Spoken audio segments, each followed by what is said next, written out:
On va attendre quelques minutes encore quand même.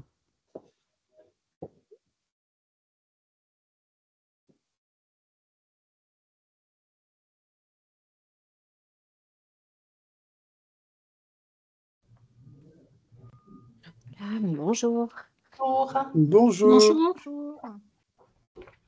Bonjour. L'Occitanie arrive. J'ai vu qu'il y avait Cécile qui arrivait. Bonjour à tout le monde. Et bonne année Bonjour. de vive voix. Bonjour. Bonjour Cécile, bonne année à toi et à toute ton équipe.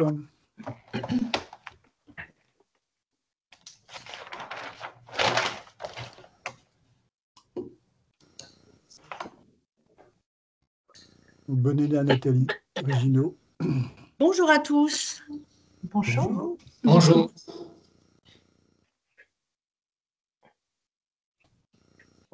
On essaye de commencer à 14h03, 14h04. Allez, on n'est pas radin en début d'année. Ça reste quelques minutes. Après j'ai toujours, moi, les retardataires, ils prennent en cours, parce que ceux qui sont à l'heure, ils sont pénalisés. Si. Alors, est-ce qu'on a droit à une question subsidiaire avant que ça commence? Mais bien sûr, Cécile. Pour le nouvel outil Spares de consommation, la Consores, remplaçant Consores, vous ne récolterez pas 2023?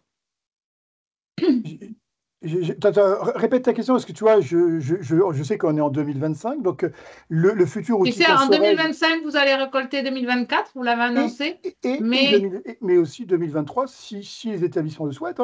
Ah d'accord, parce que c'est pas noté dans le... C'est juste... merci de le dire. Et peut-être qu'il faudra vérifier dans la com de pouvoir Mais dire bien qu'ils pourront sûr, aussi renseigner oui, 2023. bien sûr, bien sûr. D'accord, super. On pourra avoir... Alors c'est sûr que 2024 sera prioritaire, mais ils pourront faire 2024 et 2023, tout à fait. D'accord, bon, merci. On pourra même les encourager à faire les deux, s'ils ont le courage de faire les deux. Et oui, pour ne pas perdre la... Tu vois, pour ceux qui ont toujours participé. Mais si effectivement c'est pas clair, c'est qu'en termes de com, il faut que ça le soit. Donc effectivement, on le répétera. Alors c'est vrai que la priorité c'est 2024, mais il vaut mieux qu'ils fassent 2024 que uniquement 2023. Mais s'ils feront les deux, c'est mieux. Mais ils pourront faire les deux à la fois, voilà. Bien sûr. Ils auraient donné. D'accord, merci. Bien. Il est bientôt 14h05, on va s'attendre 14h05. Amélie, tu es là, j'ai vu que tu étais là. Tu confirmes ce que je viens de dire pour le futur outil Consores. On pourra faire à la fois le recueil 2024 et 2023. Oui, tout à fait. On met l'accent sur 2024 en priorité, mais il sera possible d'intégrer les données 2023, sans problème. Super. Et en termes de com, on essaiera effectivement de bien indiquer cette possibilité, Cécile. Merci. De rien. On est déjà nombreux, on est 28, c'est bien. Je ne sais pas si tous les CEPIA sont représentés, mais j'ai vu Nathalie Floré de Bourgogne-Franche-Comté qui vient de se connecter, j'ai vu d'autres. Je pense qu'on a quand même une bonne répartition. Gabriel, pour le CEPIAS Pays de Loire, les autres étaient là plus en amont. J'ai vu les Parisiens, j'ai vu Denis Tillard aussi qui était là, qui sont arrivés tout récemment. Denis Tillard, Nouvelle-Aquitaine aussi. Laurence Gay sera absente. C'est des choses qui arrivent, il n'y a pas de souci. J'ai commencé l'enregistrement, j'ai fait un enregistrement, je ne sais pas si ce sera utile, mais au moins il y aura un enregistrement de prévu. Bon, je vous propose, si vous souhaitez qu'on commence, moi je vous préviens, je ne suis que le gentil organisateur, je ne suis pas celui qui fera le travail ou qui fera uniquement le travail. Si en fait on a souhaité, entre guillemets, se coordonner tous ensemble, c'est pour éviter, c'est ce qu'on avait dit, je crois, en novembre 2024, c'est pour éviter que les 17 CEPIAS se lancent à l'aventure tête baissée dans des outils utiles, forcément utiles, qui seront proposés à l'ensemble de nos partenaires, surtout les établissements sanitaires, mais pas que, le médico-soc aussi. Et donc, il fallait une certaine forme de, pas de coordination, mais au moins de discussion, qu'on ait un point de discussion sur qu'est-ce qu'on veut leur présenter, qu'est-ce qu'on veut leur proposer. parce que c'est quand même un changement de paradigme, ces nouvelles recommandations, passer de air gouttelette à respiratoire, c'est quand même un petit peu bouleversant, même si je ne sais pas, j'imagine que déjà dans vos régions respectives, vous avez probablement initié des webinaires ou une réunion d'information. Nous, on l'a fait, vous l'avez probablement fait. Et il y a des questionnements. Alors, d'ailleurs, on pourra partager peut-être les principaux points de questionnement des équipes opérationnelles d'hygiène, des OH. Moi, je sais que j'ai eu beaucoup de questions sur comment on va faire pour le carnet sanitaire. Donc, ça tombe bien, il va y avoir un groupe intercepias carnet sanitaire, mais on sent quand même que nous, on a un rôle majeur à jouer dans l'appropriation de ces recommandations de la SF2H. Donc moi je joue juste le rôle d'animateur de la réunion, hein. Je coordonne rien du tout. Et je pense que quand on va désigner ou quand vont s'auto-désigner les groupes, il faudra qu'au sein de chaque sous-groupe, il y ait un coordonnateur pour justement pouvoir jouer ce rôle et rapporter. Parce que la réunion qu'on fait aujourd'hui, on peut tout à fait l'imaginer en refaire une dans quelques mois, une fois que le travail de chaque sous-groupe aura pu avancer au rythme qu'elle le souhaitera, hein. En tout cas, ce n'est pas moi qui vous impose quoi que ce soit. Mais ça semblait nécessaire d'avoir, en tout cas aujourd'hui, alors que ces recos sont sortis maintenant depuis 2 mois, novembre-décembre, de pouvoir établir, j'allais dire, un plan de bataille, un plan de marche, une organisation. Choisissez les mots que vous voulez. En préambule, je vous souhaite à toutes et à tous une bonne année. Et puis c'est vrai que c'est quand même la chose la plus importante, une bonne santé pour 2025. Et donc du coup, on va pouvoir tous travailler. Je vous ai envoyé, alors peut-être qu'avant de commencer, il y a certains d'entre vous, n'hésitez pas, hein, je ne voudrais pas être le seul à parler, certains d'entre vous ont peut-être déjà une idée sur l'organisation que vous souhaitez que l'on développe pour les prochains mois. Je pense que l'année 2025 suffira à peine à couvrir peut-être l'ensemble du champ qui nous reste à explorer pour mettre en œuvre ces recommandations SF2H. Mais peut-être que vous avez des idées en termes d'organisation, des deadlines à s'imposer, en se disant peut-être qu'il y a certains travaux qui devront être prioritaires. Je vous laisse, en tout cas, parce que j'ai ma vision, mais vous avez forcément vos visions respectives et j'aimerais qu'on en partage. Cécile, tu as levé la main. Oui, je voulais voir quels étaient les liens possibles des groupes envisagés là, et notamment sur la mise en forme des outils ensuite avec les missions nationales que sont Mathis qui travaillait alors sur l'hygiène respiratoire, mais finalement il pourrait y avoir des outils, enfin voilà, je pense qu'il pourrait être partie prenante pour la partie mise en forme, enfin voilà, le lien qu'il peut y avoir quoi, entre les missions nationales, primo pour les ESMS ou pour la ville.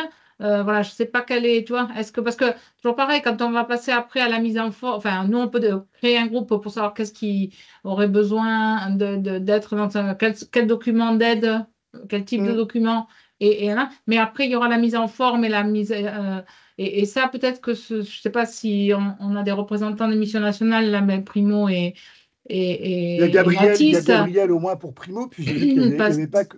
parce Il y a qu'il me pas que semble que Gabriel. ce sera, oui, voilà, ça peut être aussi un frein, quoi, hein, parce que nos ressources internes, qui va après passer à la mise en forme, et voilà. Non, mais tu as raison, là, tu as raison, c'est tout ce qu'on appelle l'organisation, c'est faire un travail sur une thématique de ces recommandations, c'est très bien, mais après, sous quelle forme on la présente? Je ne peux pas, en tout cas, moi, répondre pour Mathis, je ne sais pas s'il y a quelqu'un de Mathis, mais j'ai vu que pour Primo, ils étaient plusieurs, donc Gabriel, mais il n'y a pas que Gabriel, il y avait aussi, comment il s'appelle notre collègue, mais je ne sais pas, Gabriel, tu veux t'exprimer? Oui, bah, j'ai pas d'idée. Charlotte, voilà, Charlotte, cherchez le prénom de Charlotte.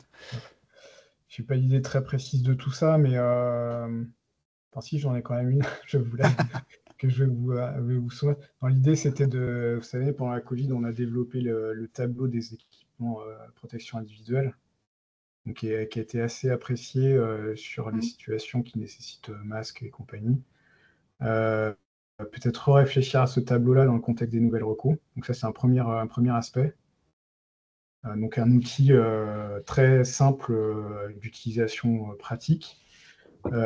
Et deuxième possibilité, donc ça c'est vraiment une réflexion individuelle, c'est d'essayer de, et je l'avais d'ailleurs soumis au rédacteur des recommandations lors de la relecture, mais c'est d'essayer de simplifier les matrices, là, c'est-à-dire les 4 matrices qui sont à des endroits différents du document pour essayer de construire un algorithme que j'ai déjà commencé à construire, mais qui nécessitera forcément d'être ajusté, discuté pour que tout le monde soit d'accord. Et qui nécessitera aussi d'être discuté avec la partie établissement sanitaire pour qu'il y ait un consensus et qu'on ne soit pas divergent sanitaire, médico-social, grosso modo.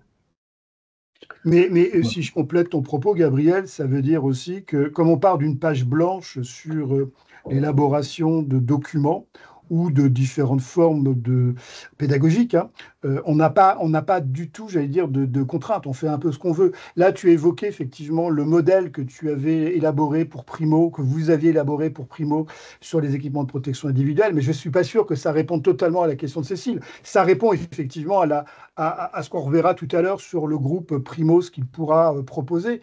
Mais je pense que Cécile, toi, c'était de façon plus globale. Est-ce que tu aurais bien voulu avoir une réponse que je ne peux pas t'apporter sur est-ce qu'il y a une présentation type qui sera proposée? Quel pourrait être le rôle de Matisse? Là, je ne peux pas répondre pour Matisse. Hein, sur j'allais dire, un modèle, un ou des modèles de présentation.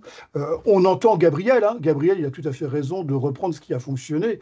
Maintenant, ce modèle que Gabriel avait développé avec Primo pour les EPI pendant la Covid, il n'est pas transposable pour toutes les situations. Par exemple, le carnet sanitaire, ce n'est pas quelque chose de transposable. Cécile? Non, c'était juste effectivement faire du lien, pas nécessairement qu'il nous donne un modèle type, parce que, mais de faire du lien pour voir qu'est-ce qui est prévu. Et bon, mais c'est bien que Gabriel, toi, nous dit de ce qui est prévu. Alors, c'est pas le carnet sanitaire, voilà, mais déjà de se dire quel est je sais pas, j'ai pas bien compris l'algorithme. Qu'est-ce que ça va être exactement? Est-ce que c'est juste une construction fixe ou si c'est un truc, un outil informatique pour dire j'ai ci, j'ai ça et qu'est-ce qu'il me faut à la fin. Enfin, bon, voilà. Mais c'est important quand même de savoir ce qui est prévu au sein des missions et d'y intégrer et nous, en fonction de ce qu'on veut faire, d'essayer de faire en sorte que les missions puissent aussi le prendre en compte pour la partie mise en forme, au moins. Voilà. Je ne vois pas de représentant de Matisse. Il faut aussi qu'ils soient associés parce que sinon, si ça ne leur va pas, enfin voilà, il ne faut pas non plus que le groupe arrive en disant mais débrouillez-vous après. Je comprends bien que ce ne serait pas possible pour les missions qui, par ailleurs, n'ont, je le sais, déjà pas nécessairement beaucoup de budget sur la partie illustration. Enfin, Moi, je veux bien répondre. Là, j'ai interrogé donc Raymond Nassau qui fait partie de la mission Matisse. Donc là, ce qu'il en ressort, c'est que ce qui est prévu actuellement pour Matisse, c'est de modifier. Donc, il y a déjà une box, effectivement, hygiène respiratoire. Donc, c'est d'ajuster, en fait, bien évidemment, les informations qui sont données au regard des recommandations. Mais il n'y a pas actuellement en préparation de nouveaux outils. Donc, j'ai envie de dire, le champ est libre, quoi, pour nous. C'est-à-dire qu'il n'y a pas de consigne. Il n'y a pas de consigne particulière qui serait donnée par Matisse pour une présentation type à développer. Mais on peut quand même imaginer que Matisse puisse être impliqué dans les différents points qui vont être évoqués sur à la fois carnet sanitaire ou autre, ou alors on considère que Matisse se contente, mais le mot se contenter, vous le mettez entre 10 guillemets, à adapter leur box respiratoire aux nouvelles recommandations SF2H. Il y a deux possibilités, à minima et puis à maxima. Je ne sais pas si toi, tu peux répondre, Sandrine, pour Matisse, c'est peut-être un peu compliqué.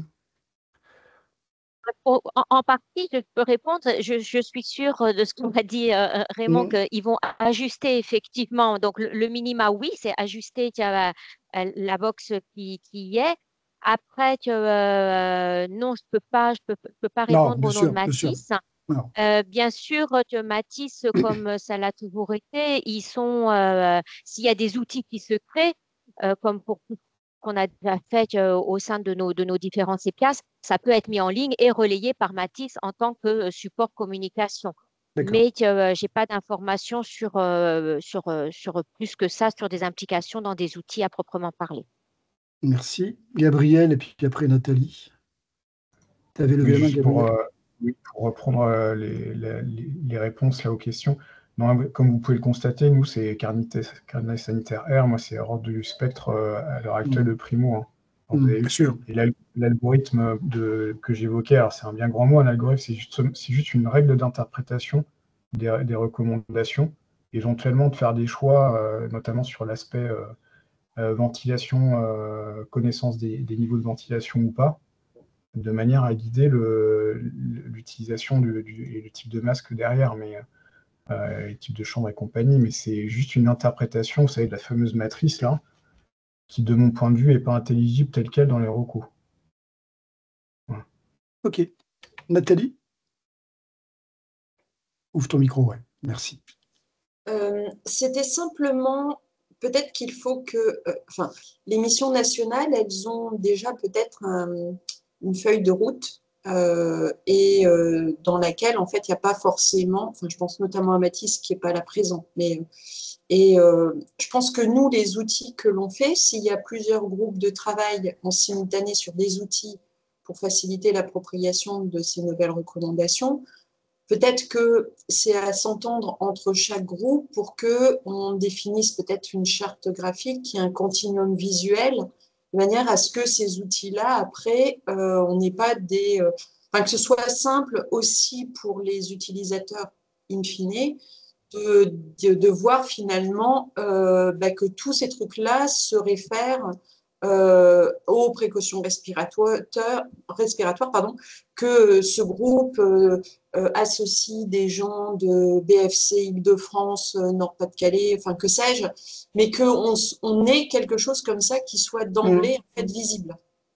Tu as raison, il faut bien noter quelque part qu'il ce serait bien d'avoir une charte graphique à partager pour les réponses. Même si c'est peut-être pas l'élément le plus fort et le plus important, ça reste quand même quelque chose qu'il faut que l'on note, après avoir si on peut trouver un dénominateur commun. Parce que je vous rappelle, et j'avais préparé un petit PowerPoint que je vous ai mis dans Rezana, sur les groupes qui se sont auto-constitués à l'heure où on se parle.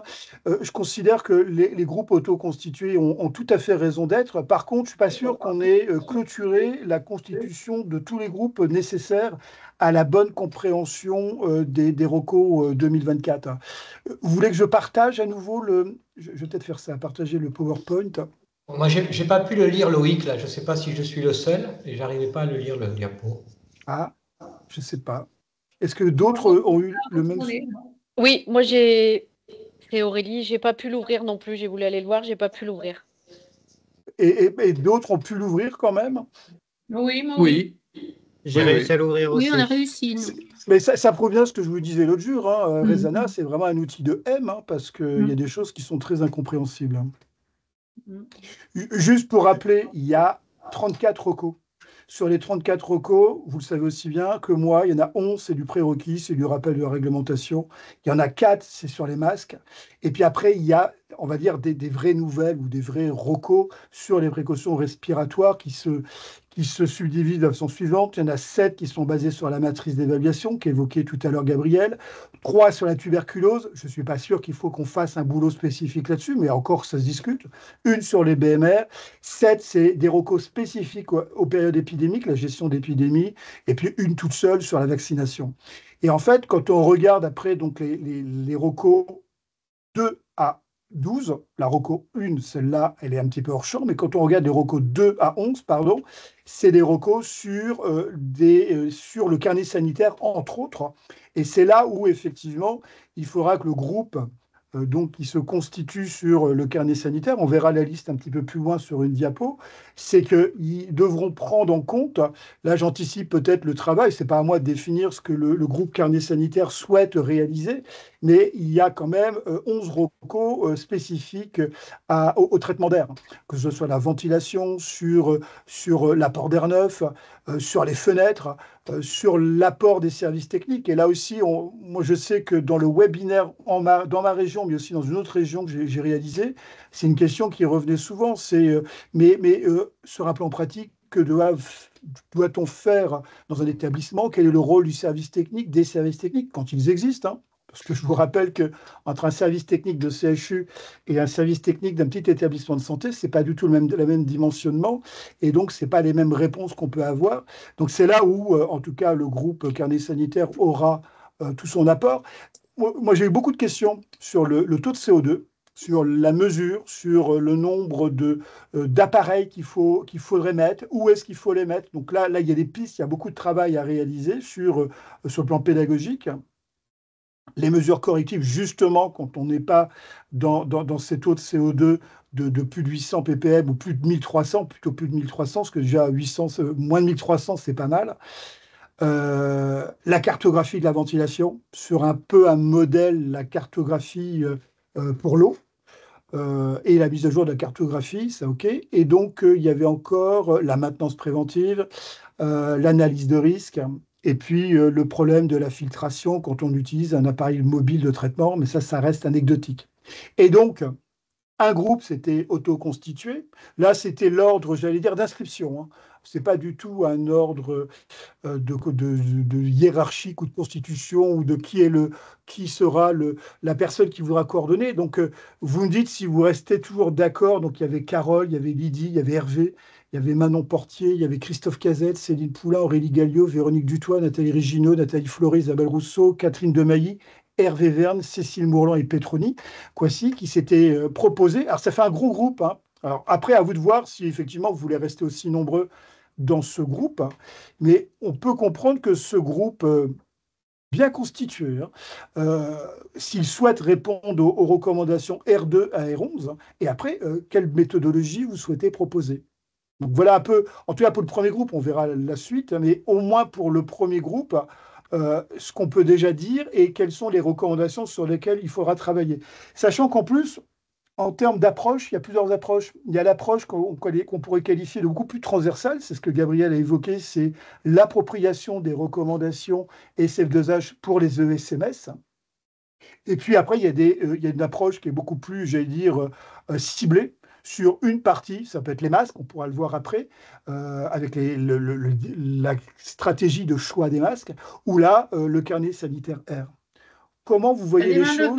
Loïc. Oui, mais comme j'avais mon diaporama, tu as bien fait de me le dire, je ne voyais pas les mains levées. Donc du coup, qui est le premier? C'est Denis. Denis, c'est à toi. Oui, excusez-moi. En fait, moi, je voulais intervenir initialement, c'était pour la mise en forme, où je me posais la question sur la finalité, parce qu'on parlait de la charte graphique, etc. Est-ce que ça peut être une mission que Mathis pourrait mettre en forme, finaliser les outils pour justement uniformiser la charte graphique? Est-ce qu'on peut envisager d'avoir un soutien de Mathis ou est-ce que ça rentre pas dans la mission de Mathis et plutôt dans la diffusion et chaque groupe, effectivement, là, du coup, finalise carrément le document jusqu'à la mise en forme et auquel cas il y a un intérêt, effectivement, à avoir une charte graphique commune au préalable à tout le monde. Tu vois, là, C'était juste Denis, une réflexion par rapport à ça. ta question, on peut pas y répondre tout de suite, puisque n'ayant Voilà. pas, et Sandrine ne peut pas répondre pour Mathis, puisque c'est Anne-Gaëlle Venier et Raymond Nassau qui sont les deux coordonnateurs de Mathis.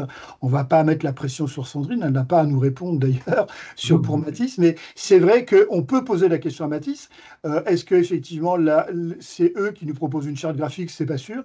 Et puis j'ai vu dans le chat, j'ai vu effectivement Gabriel dire, les missions nationales n'ont aucun budget et n'ont aucun temps, entre guillemets, à consacrer. Je vous rappelle que les 5 missions nationales, elles ont un objectif, c'est de répondre à un cahier des charges qui leur a été défini par Santé publique France. Donc du coup, effectivement, utiliser, et c'est pas péjoratif, utiliser les missions nationales en dehors des objectifs qui ont été prédéfinis par Santé publique France, quelque part, ça peut s'imaginer, mais ce n'est pas forcément souhaitable. Je ne suis pas sûr que Santé publique France souhaite que nous, les 5 missions nationales, alors c'est surtout Mathis, un peu aussi Primo, s'investissent dans d'autres champs que ceux qui ont été définis. Je ne sais pas si Gabriel souhaite répondre à cet avis que je donne, mais je te rejoins, Denis, ça peut être intéressant, mais je ne suis pas sûr que Mathis, je crois qu'il faut même à la limite, il faut peut-être qu'on fasse en se disant Mathis ne nous aidera pas. Ça me paraît plus prudent que d'impliquer dès maintenant Mathis, alors que Mathis va nous dire non, ce n'est pas dans le champ de Santé publique France. Je ne sais pas, Gabriel, tu partages mon avis? Oui, enfin, Moi, je pense Ou que pas, hein, tu as le droit de ne pas le mais partager. si, je partage ton avis, mais l'appropriation des recommandations, à mon sens, fait partie de nos missions, quoi. Donc, après, sur le développement d'outils chartographiques et tout ça, c'est un autre sujet. Mais de contribuer à l'appropriation des recos, enfin, moi, je trouve ça assez logique qu'on s'y attelle, quoi, en tant que mission nationale, hein. Enfin, nous, sur le médico-social et la ville, en l'occurrence. Donc, c'est pour ça, logiquement, que sur le troisième groupe, là, on s'est positionné, parce que voilà, c'était assez naturel. Donc là, effectivement, pour Primo, tu t'exprimes et tu donnes ton accord de principe. Pour Mathis, on ne peut pas en tout cas s'exprimer, on ne peut pas répondre directement à Denis sur une aide potentielle de Mathis, au moins sur la mise en forme des outils ou des propositions qui seront faites. On peut poser la question, Denis, hein, on posera la question à Mathis et puis on verra bien ce qu'ils nous répondront. Cécile? Oui, pour moi, ça rentre quand même complètement, hein, dans leur mission, franchement. Et on a déjà fait des documents, justement, Primo ça peut même aider les missions, c'est-à-dire que finalement, ça fait produire des documents avec un groupe de travail qui tu vois, auquel ils peuvent participer, mais qui n'ont pas nécessairement à mener. Et après, même s'il y a effectivement après de la mise en forme qui peut leur revenir, mais ça permet quand même d'avoir aussi un document avec Primo, enfin, chez Primo et Réseau des CEPIAS, il y a déjà des documents qui sont sortis. Donc, ce n'est pas nécessairement prendre du temps aux missions, ça peut être aussi permettre aux missions de valoriser les documents dans leur...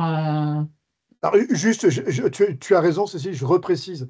On ne peut pas tout de suite se prononcer D'accord, pour hein. Mathis. Non, tu En disais tout que c'est cas, hors on mission, remercie non, c'est pas hors champ Gabriel, des on missions, remercie quoi. Gabriel de s'être prononcé pour Primo en disant oui, ça fait partie du travail de Primo. Et c'est vrai, tu rappelles, Cécile, et Gabriel l'a rappelé tout à l'heure, avec EPI en ESMS, effectivement, c'est quelque chose qui a été fait sous l'égide de Primo. Et on peut tout à fait imaginer Primo et l'Intercepias où Mathis et l'Intercepias proposaient quelque chose. Mais ce que je voulais peut-être dire, et je l'ai mal formulé, c'est qu'on ne peut pas, en tout cas, répondre pour Mathis tout de suite. Quelqu'un d'autre avait levé la main? Catherine. Oui, bonjour à tous. Désolée, j'ai des petits problèmes de connexion, donc je ne vais pas que je vous snob, mais je ne mettrai pas ma caméra pour éviter de me faire déconnecter encore. Moi, j'interviens par rapport au carnet sanitaire R. Et tu parlais tout à l'heure des mesures de CO2, etc. Et en fait, je ne sais pas si Atmo, dans votre région, vous a contacté ou a contacté les établissements de santé. Mais en fait, Atmo... On t'entend très mal, Catherine. Oui, je crois que c'est ma connexion qui, c'est un peu haché. qui est... Mais vas-y, continue, essaye. Et surtout, déjà, essaye de repréciser ce qu'est Atmo. Un organisme qui s'occupe... Non, c'est pas Netatmo. Gabriel. Pour nous, c'est Atmo Hauts-de-France. Ah, d'accord. Ça peut avoir des noms un peu différents, peut-être par région. C'est un organisme qui s'occupe de la qualité de l'air. Au départ, c'était extérieur, mais maintenant, c'est intérieur aussi. Et ils ont fait un outil. Ah, je crois qu'on a perdu Catherine. Vous m'entendez, moi, en tout cas, si on n'entend plus Catherine, hein. Oui, on vous entend. Je crois qu'on a perdu Catherine. Alors effectivement, Oui, Atmo, et en fait, on les a contactés parce que on a su qu'ils organisaient en fait un Véronique groupe qui de parle, hein. travail. Oui, c'est Véronique. Donc moi, je fais partie, donc je me suis inscrite pour travailler avec Catherine. Et donc, on a une première rencontre avec cette association lilloise. Pour justement parce qu'en fait, ils ont fait une communication sous l'égide de l'ARS dans la région. Où en fait, ils ont invité les établissements à avoir une réflexion globale hors risque infectieux, bien sûr, par rapport à la qualité de l'air intérieur dans les établissements, en particulier les établissements médico-sociaux. Mais Atmo, c'est un organisme public, c'est une association, c'est une entreprise privée? Parce que pour moi, c'est un organisme public qui, en fait, gère la qualité et qui s'occupe de la diffusion des informations par rapport à la qualité de l'air. Et quel rôle pourrait jouer Atmo? Parce qu'il y a aussi un autre organisme, alors, qui n'est pas un organisme, qui est une association nationale qui s'appelle l'ASPEC, que vous connaissez, qui, elle aussi, en tout cas pour le carnet sanitaire R, pourrait être impliqué. D'ailleurs, il y avait un membre de l'ASPEC qui était membre du groupe de travail de la SF2H, en la personne de Stéphane. Du coup, effectivement, pourquoi pas Atmo, parce que Atmos, ils peuvent apporter une contribution. Mais du coup, comment vous verriez le rôle d'Atmo? Vous les verriez comme membres du petit groupe constitué sur carnet sanitaire R, c'est ça? Je sais pas, nous sur D'accord. la région Hauts-de-France, je sais qu'il y a eu une première réunion où Catherine a participé. Moi, j'y étais pas, mais par contre, on a une réunion de travail fin du mois de janvier.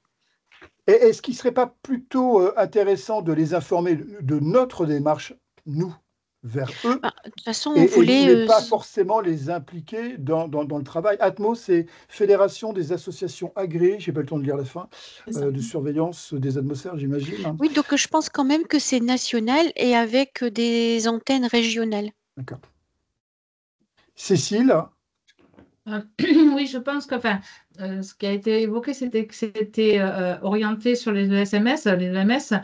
On sait qu'il va y avoir des accompagnements en région, puisque au-delà des précautions en respi, comme on l'a dit, il y a un arrêté qui définit les qualités d'air dans les établissements médico-sociaux. Et je pense que c'est des accompagnements en région qui se développent avec des expertises qui sont demandées pour faire un diagnostic de traitement d'air, enfin de qualité d'air, et du coup, voilà, les ESMS. Donc ça, c'est peut-être plutôt sur le groupe, enfin, tu vois ce que je veux dire? Il va y avoir en fait une dichotomie un petit peu sur qualité d'air et carnet sanitaire en ES et en ESMS. Enfin, en tout cas, il faudra faire la séparation, puisqu'il y a un groupe ESMS aussi, EMS, l'application des recommandations en EMS, qui se dessine.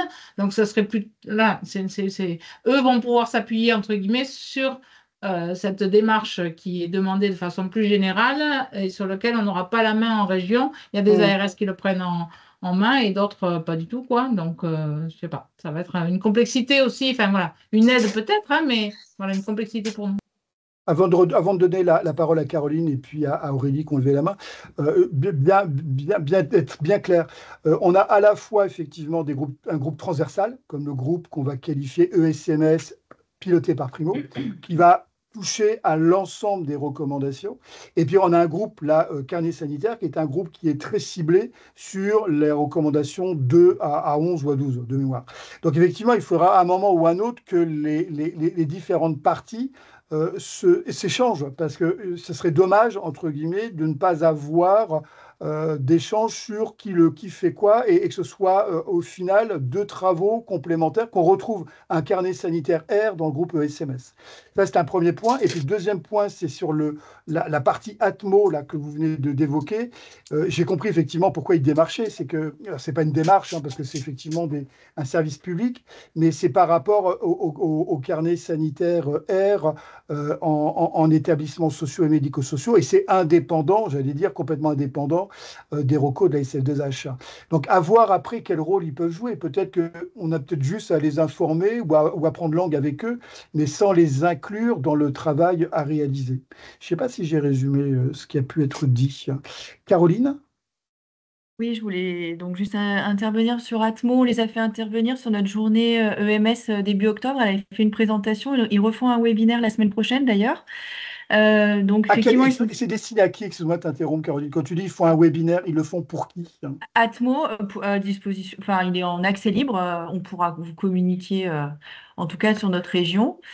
Et donc l'idée, c'est de travailler sur la qualité de l'air intérieur effectivement en établissements médico-sociaux. Et ils ont notamment mis en place un outil au diagnostic qui est gratuit, il suffit de s'inscrire. Et du coup, chaque établissement peut créer son compte et effectuer son diagnostic. Et il y a surtout en plus des propositions d'action quand le score n'est pas bon. Et donc, Aurélie, je pense, a levé la main, elle complétera, puisqu'on était sur la même région, on a suivi la présentation ensemble et on a testé l'outil.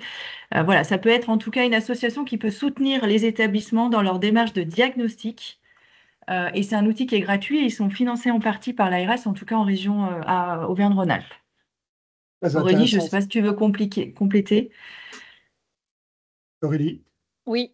Non, nous, c'est vrai qu'on les avait fait intervenir sur notre journée parce qu'on avait énormément d'établissements sur notre région qui venaient nous demander des conseils par rapport à la réglementation sur la qualité de l'air intérieur, notamment déjà des établissements qui étaient démarchés par des prestataires pour aller faire des diagnostics avec des factures folles sur des désinfections complètes de locaux, de ventilation, de choses comme ça. Donc, c'est là où on a fait connaissance de cette association. Donc, eux, c'est un outil d'aide au diagnostic. Ils ont bien et ils aident les structures de façon à pouvoir aussi leur dire que pour l'instant, la réglementation n'est pas complète. On ne sait pas quelles pièces vont être concernées. On n'a pas la totalité de la réglementation par rapport à cette qualité de l'air intérieur. Pour l'instant, c'est un outil qui fonctionne très bien. euh, tout ce qui est crèche, tout ce qui est accueil d'enfants. En tout cas, il Voilà. faut garder à l'idée que donc, ce type d'organisme a créé un outil gratuit.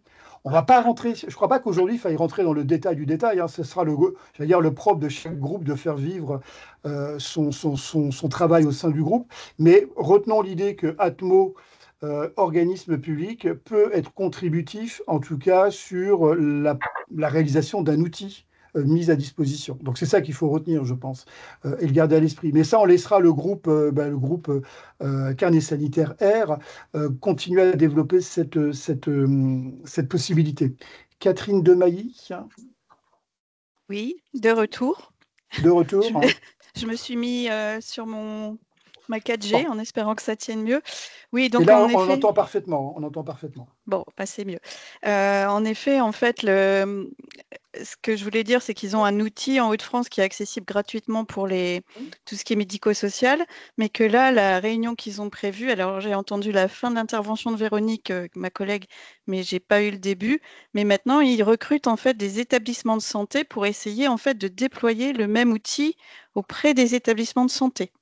D'accord. Donc voilà. D'où un intérêt peut-être Oui. effectivement de voir avec eux l'apport de cet outil, l'utilisation de cet outil, les conditions d'utilisation de cet outil dans le groupe Carnet Sanitaire R. Parce que ça serait une information très intéressante s'il y avait une mise à disposition gratuite d'un outil diagnostic sur la qualité d'air intérieur. Et ça, on ne va pas rentrer plus dans le détail parce que je ne suis pas sûr que sinon on risque d'être un petit peu limite en temps. Mais ça, c'est quelque chose qu'il faut intégrer dès le départ de la réflexion du Carnet Sanitaire R. Nathalie, puis Gabriel. Simplement, alors je vous donne la réflexion que nous, on avait en région et au-delà d'Atmo, effectivement, qui travaille sur cette thématique-là, il y a d'autres acteurs, il y a notamment le pôle énergie. Ce sont des structures régionales aussi, financement, alors de mémoire ADEME, mais je crois qu'il y a une partie également ARS, où ils travaillent dans le cadre d'un réseau RISET, en fait, de réseau d'établissements en santé en transition, je ne sais plus ce que ça veut dire exactement l'acronyme, enfin peu importe. L'idée, en fait, c'est qu'ils travaillent sur la QAI et qu'il y a… QAI, qualité d'air intérieur. Oui, et sur, du coup, prise en compte dans le cadre des PRSE du radon, risque radon et autres, et on a tout intérêt à travailler ensemble avec eux pour faire finalement un truc genre approche intégrée, parce que ça donnera de la cohérence, ça donnera surtout de la lisibilité en fait aux utilisateurs, aux établissements, de savoir que finalement s'ils mettent en place en fait un carnet sanitaire dans leur établissement, ça va leur permettre en fait de gérer le risque radon, ça va leur permettre de s'ajuster sur le risque respiratoire et ainsi de suite, et plutôt que de démultiplier finalement les groupes en tuyaux d'orgue qui se rencontrent jamais. Et nous, je sais qu'on a fait l'exercice pour le risque léger en Franche-Comté. On a porté un projet commun dont on attend en fait une réponse pour savoir si c'est accepté par l'agence pour mener l'expérimentation. Mais on a tout intérêt en fait à travailler avec ces gens-là, mais d'entrée de jeu finalement, parce qu'ils ont des compétences que nous, on n'a pas. Et le pôle énergie travaille également sur le bâtiment. Alors, pas tant sur, du coup, pas tant. Ils travaillent pour ajuster et ils sont très au point sur les proxy indicateurs que représentent les capteurs de CO2. Et c'est surtout qu'ils donnent aussi, ils associent également tout ce qui est architectes et autres pour des constructions nouvelles, pour pas que ça se devienne des boîtes hermétiques en fait dans lesquelles le radon remonte par le sol, la ventilation ne permet pas d'extraire le radon et accessoirement nous ça nous privera aussi de gérer au mieux et de maîtriser au mieux en fait la qualité de l'air intérieur pour le risque respiratoire. Donc je pense qu'il y a vraiment à se poser sur au bout du bout, l'utilisateur établissement de santé, lui, il doit répondre à quel truc et comment nous, on se met en ordre de marche avec ces interlocuteurs qui ont des compétences que nous n'avons pas, et nous, on apportera les nôtres versant PCI, pour proposer quelque chose qui soit simple et que chaque établissement ne reçoive pas finalement des guides, un premier pour le risque respiratoire, l'autre sur la qualité de l'air intérieur et de manière singulière sur le radon, et que sais-je. Je pense que c'est ça, en fait, l'enjeu de ce que l'on devrait faire, en fait. D'où l'intérêt, dès la première réunion du sous-groupe Carnet Sanitaire Air, de définir le champ, de définir les acteurs. Là, on en a cité plusieurs. Hein. On a cité Atmo, on a cité Nathalie, mais il y a aussi l'ASPEC, qui est quand même une association d'intérêt national. Donc, de bien lister tous ces différents contributeurs, ou possibles contributeurs, pour effectivement faire une proposition. Alors, vous savez tous comme moi que plus il y a de contributeurs autour d'une table, plus ça devient compliqué. Et puis, il ne faudrait pas faire des recos. Hein. Nous, l'objectif, je vous rappelle, si je peux me permettre, hein, c'est d'être des facilitateurs pour que l'information contenue dans les recos de la SF2H soit bien comprise et bien intégrée dans les établissements. On est des facilitateurs, on n'est pas là pour faire des recos de recos. Mais j'ai complètement, je sais qu'on a tous l'habitude, on a totalement confiance en chacun d'entre nous. Gabriel, tu voulais dire quelque chose, Gabriel? Oui, non, je me suis peut-être mal exprimé, mais l'objectif de Primo, c'est pas de faire une interprétation de l'ensemble des recos. Non, mais bien sûr. Mais tu es quand même très transversal. Tu es possiblement celui qui sera le plus transversal dans les groupes parce que tu vas piocher dans les recommandations celles qui sont d'intérêt pour les ESMS. C'est comme ça que tu vas procéder. Comment vous allez procéder? Non. Enfin, moi, le carnet sanitaire, le carnet R, pour moi, c'est un groupe de travail et je ne souhaite pas aborder ça. C'est-à-dire que ça va être développé dans le cadre du groupe de travail. L'idée, c'est vraiment d'aborder la partie, comme je le disais tout à l'heure, matrice. D'accord. Et ça veut donc bien dire... Pathogène, précaution et situation à risque. Grosso modo, c'est ça, quoi. Ça veut donc bien dire, Gabriel, parce que tes explications sont hyper importantes, que dans les premières réunions ou la première réunion de chaque sous-groupe, c'est de bien rappeler le champ de ce qui sera traité par le sous-groupe. Et ça, on peut se le partager entre nous après, c'est-à-dire que ceux qui feront le carnet sanitaire R définiront leur champ avec les acteurs. On a cité pas mal d'acteurs. Et même chose pour les autres sous-groupes. On va y venir aux autres sous-groupes. Je repartage le document, parce que là, j'avais départagé pour vous voir, sinon je ne vous voyais pas. Juste pour être bien clair sur le carnet sanitaire R, hein, donc il y a des membres qui se sont proposés. J'imagine que toutes ces personnes qui se sont proposées vont continuer à vouloir travailler. Là, il y a eu un certain nombre d'éléments d'information où des contributeurs potentiels ont été définis. Peut-être que maintenant, ce qu'il faudrait voir pour les gens là, qui se sont constitués, pour les professionnels qui se sont proposés, c'est qui veut, entre guillemets, coordonner ou co-coordonner. Parce que vous savez comme moi, c'est bien d'avoir un groupe avec plein de noms, mais c'est bien quand même d'avoir une ou deux personnes qui coordonnent chaque sous-groupe, ne serait-ce que pour réaliser les rendez-vous et les comptes rendus et faire avancer un petit peu le travail. Je ne sais pas ce qu'il y en a une ou un d'entre vous qui se sent d'attaque, ou deux d'entre vous, hein, pour ce sous-groupe. Hein. Qui veut bien, entre guillemets, être un petit peu un gentil organisateur, un géo? Je pense que ça vaudrait le coup que les gens, en fait, qui se sont inscrits sur cette liste-là se mettent d'accord entre eux, se réunissent un coup. Et que ce soit à l'issue d'une de ces rencontres, d'une première rencontre, que ça se décide. Là, je pense que tout le monde n'est peut-être pas présent. Non, Hervé n'est pas présent. Et puis, je pense que déjà, il faut aussi définir là où on veut aller, et parce que ça donnera peut-être aussi plus de facilité en fait à vouloir porter le projet ou à y être associé de manière un peu plus présente ou que sais-je quoi. Enfin, ça me semble prématuré là d'identifier. Tu as raison. Tu as raison, Nathalie. Voilà, après, c'est simplement perso. Oui, parce que je vois pas. Oui, Loïc, c'est Nathalie Réginaud. Bonjour, Moi, Nathalie. je me posais une question, une vraie question, et puis l'autre, c'est un questionnement. Enfin bon, bref. Moi, j'aimerais savoir si dans ces groupes-là, éventuellement, pourraient participer des infirmiers, des EMH, ETH. Notamment, je pensais effectivement au groupe animé par Mission Primo. Du coup, je pense que ça pourrait être intéressant. Mais je ne sais pas si ça a été réfléchi de cette façon-là, mais peut-être aussi dans d'autres groupes.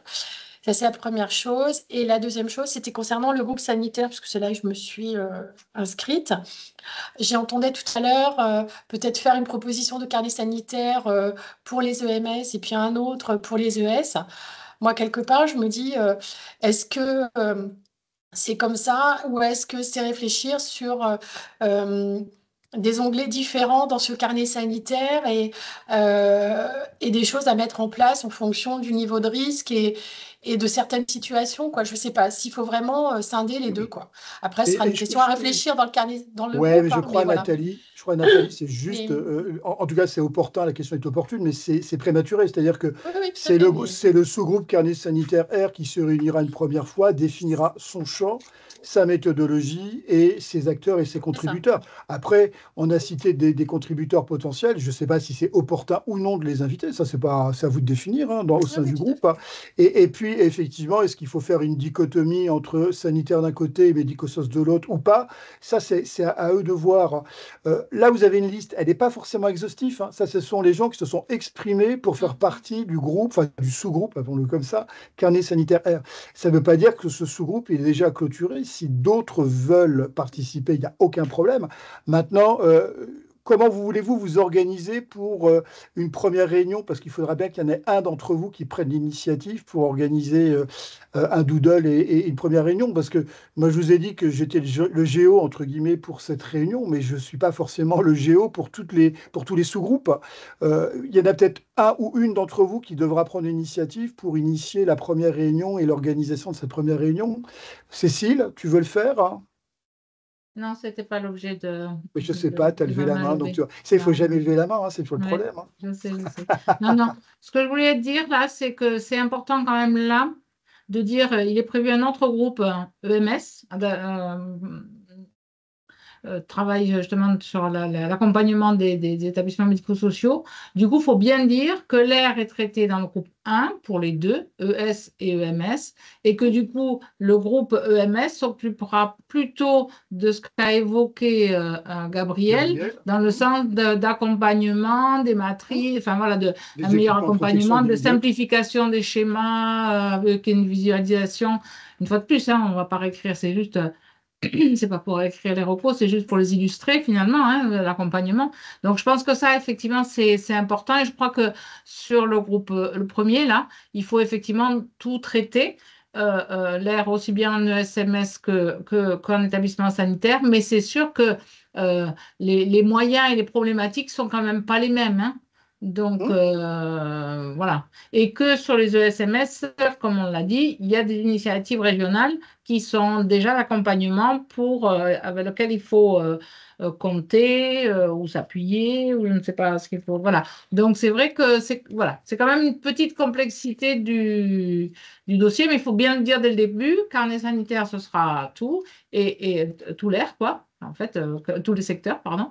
Enfin, au moins, ville, enfin, pas ville parce qu'il n'y a pas, voilà, mais ESMS et sanitaire, hein, et puis que le groupe EMS est sur autre chose que sur cette partie-là, quoi. C'est ce que j'ai résumé en réindiquant donc qu'il faudra travailler dans un premier temps sur le périmètre, sur les acteurs et les contributeurs à ce travail, et puis à proposer une méthodologie, et éventuellement après, mais ça c'est peut-être plus secondaire, un calendrier de travail.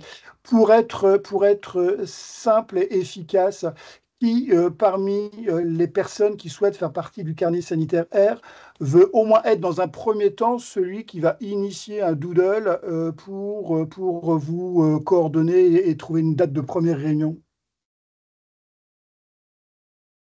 Personne?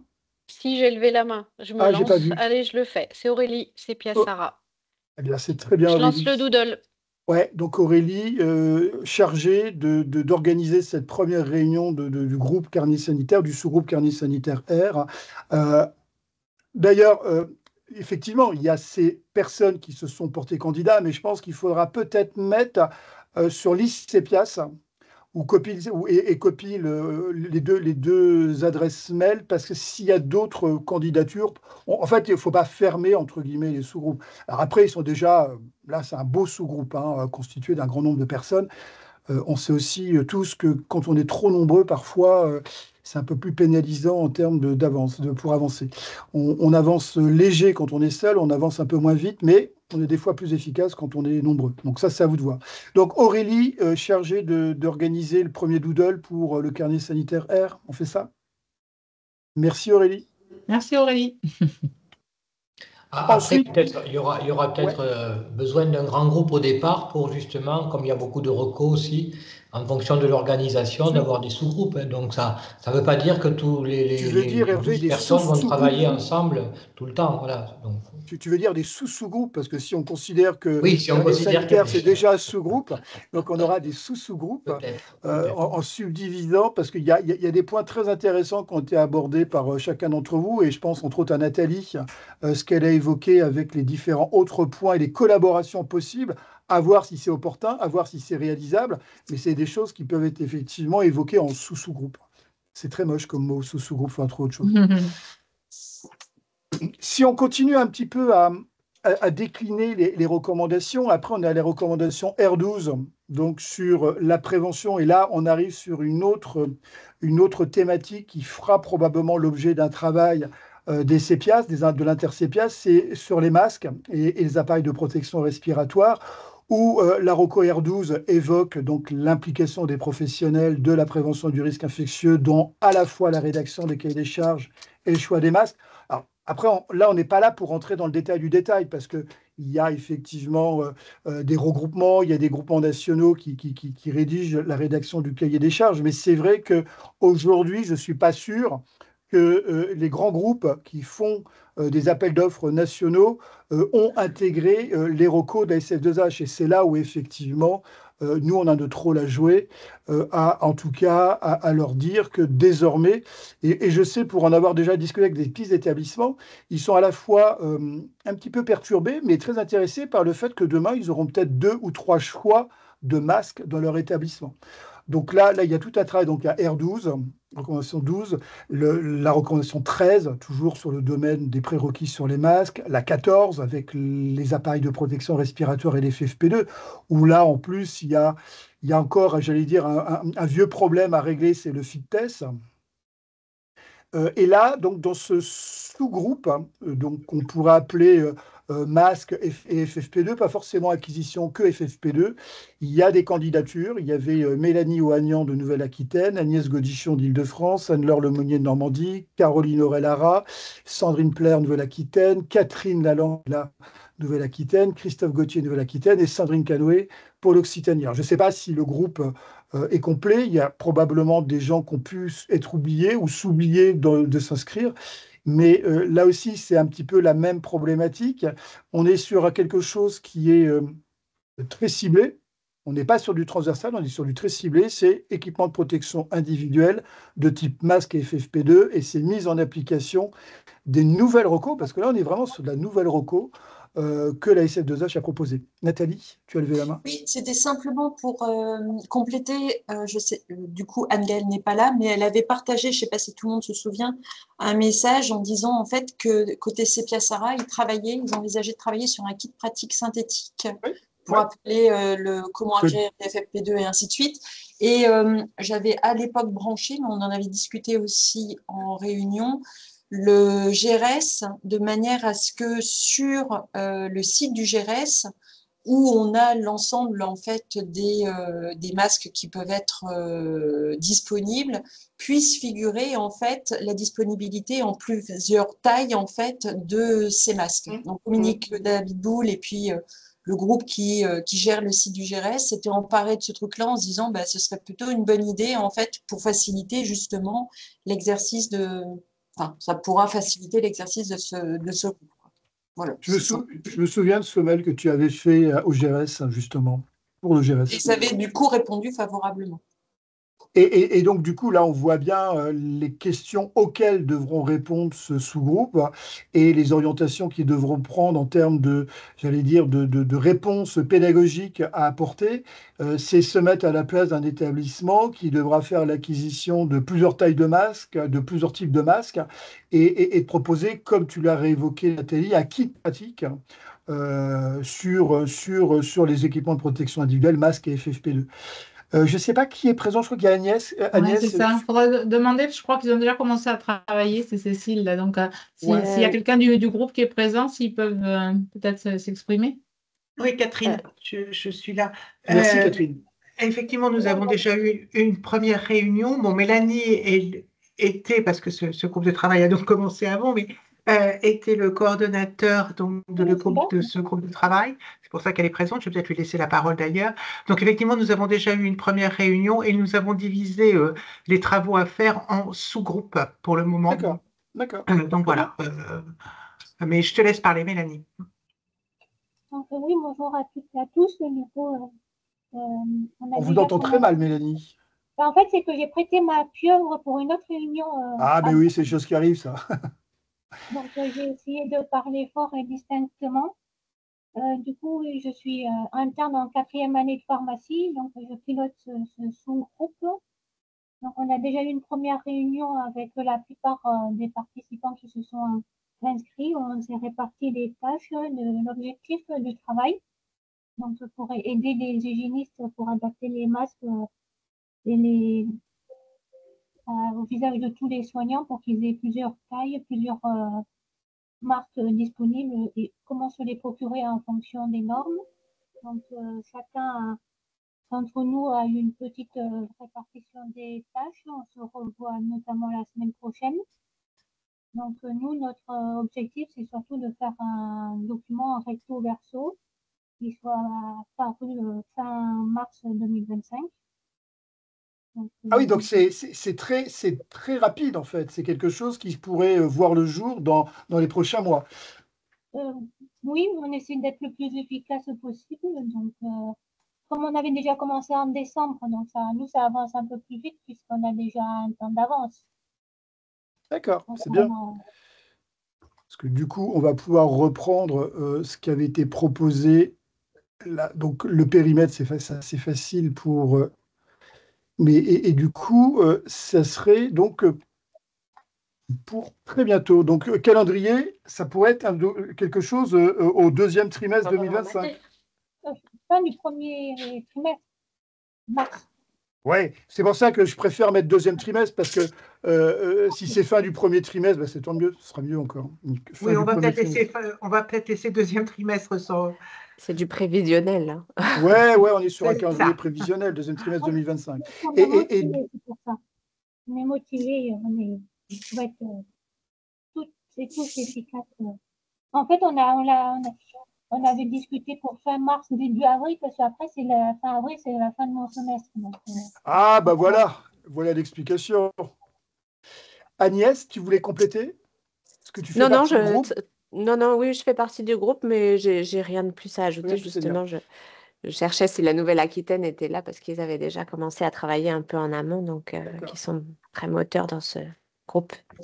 Est-ce que ce que j'ai peut-être oublié de préciser, parce que ça me vient en faisant la réunion et en vous écoutant, il y a peut-être aussi une information qu'on devrait faire à travers justement Matisse et les communications qu'ils font sur ce qu'on est en train de réaliser et donc proposer peut-être, j'allais dire, à la fois les thématiques. Et puis là, je vois dans le calendrier, on pourra déjà leur proposer qu'au fin du premier trimestre, début du deuxième trimestre 2025, l'Intercepias proposera un premier document, parce que là, je ne crois pas que vous serez battus sur la réalisation, ce sera probablement le premier document, mais c'est bien parce que ça permet aussi de montrer qu'il y a une dynamique Intercepias et de faire aussi, j'allais dire, de la com auprès des établissements sanitaires et médico-sociaux en leur expliquant ce qu'on leur a quand même dit fin 2024.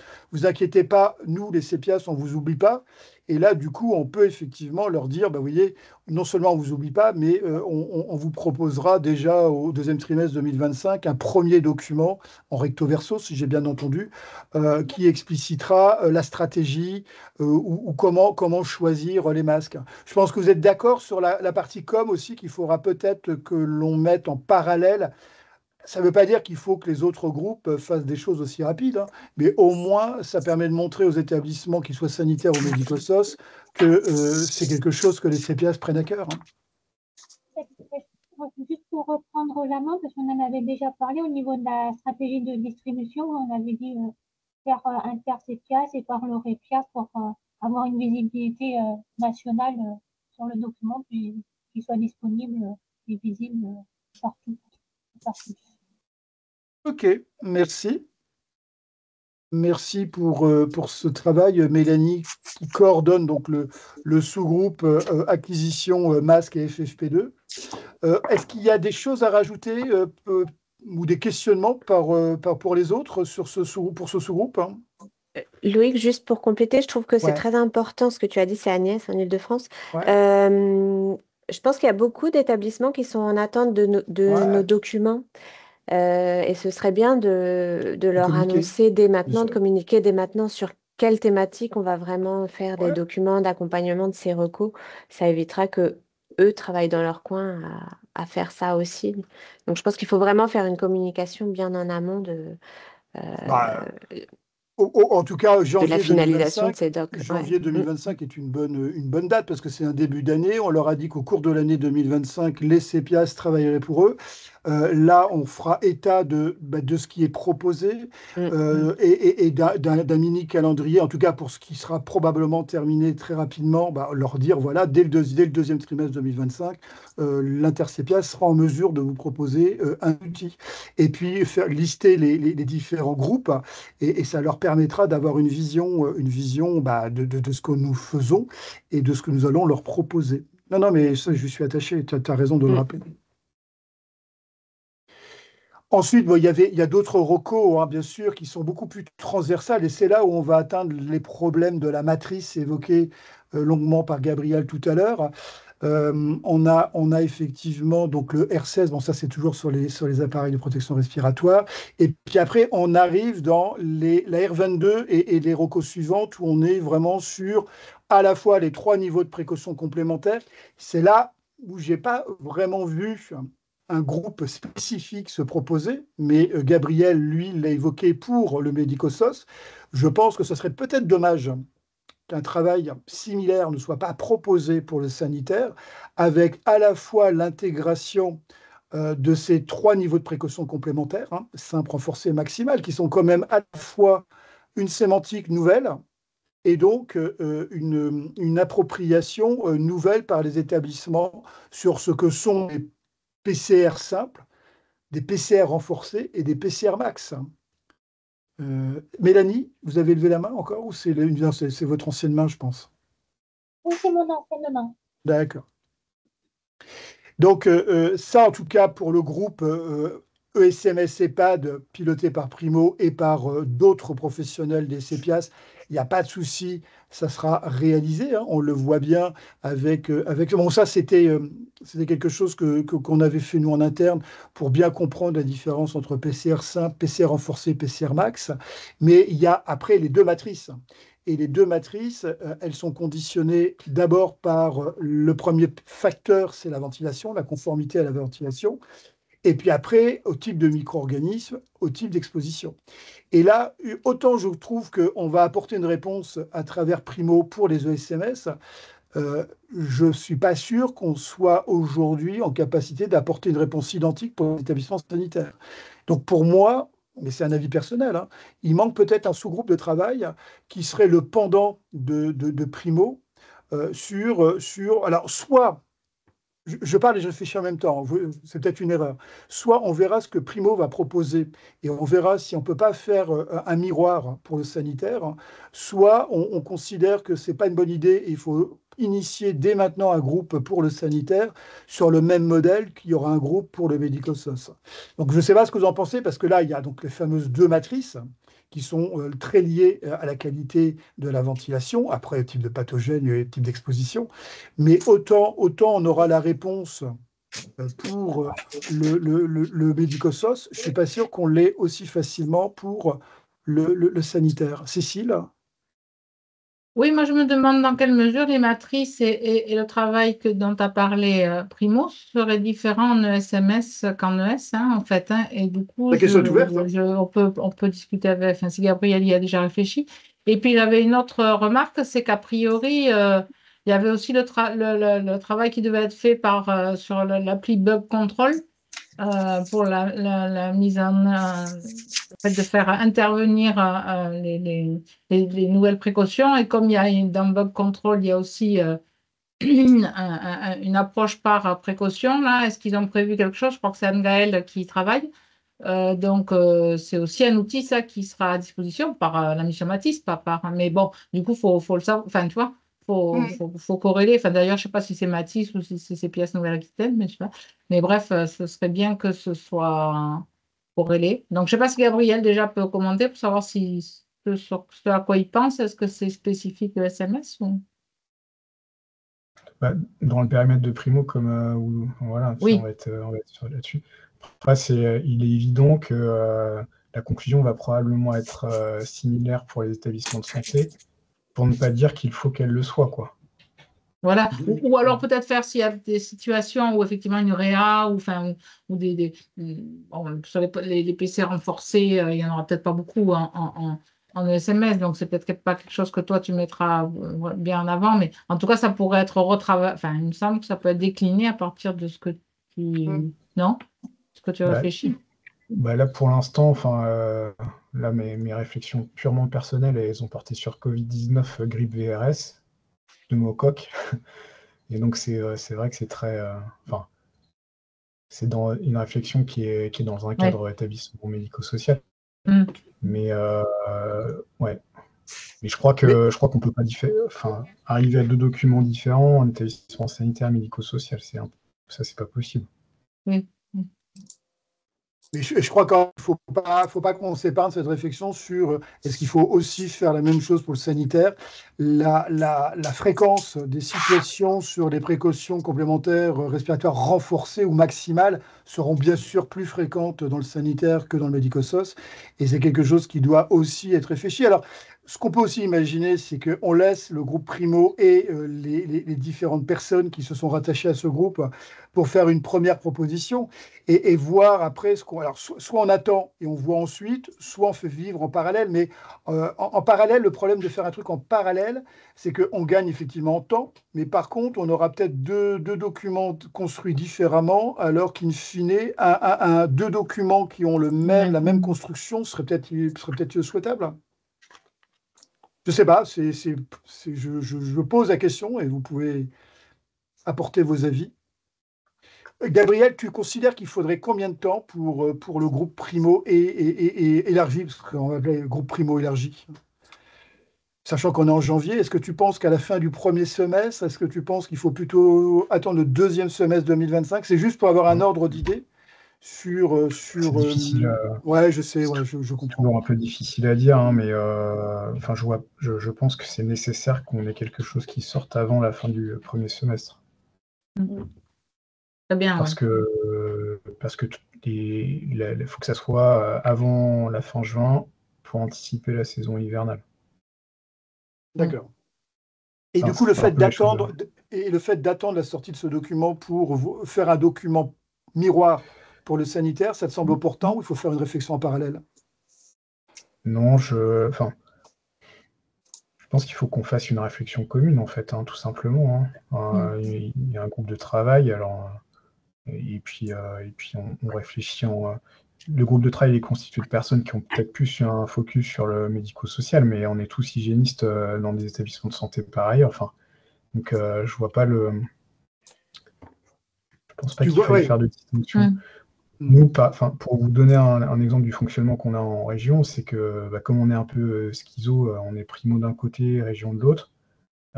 Sur le médico-social, les documents région, c'est Primo. Sur les établissements de santé, les documents, c'est souvent ceux de Primo, mais avec le logo du CEPIAS. Oui, enfin, Oui. donc, Oui. sur les EPI, les choses comme ça, c'est comme ça que ça fonctionne, parce que sinon, Bah on oui. s'en sort pas. Sandrine?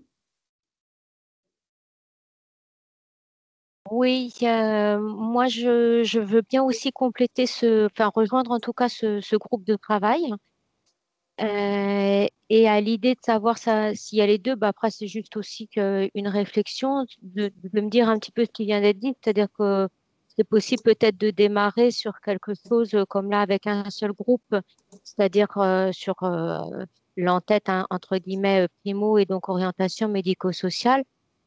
Et puis ensuite de le décliner avec peut-être des situations plus spécifiques qu'il y a dans le sanitaire. Je sais que là, nous, on est en train justement de réfléchir un petit peu à un escape game pour que ce soit ludique, pour que les gens puissent avoir peut-être des moyens mémotechniques pour pouvoir s'approprier un petit peu plus les recommandations.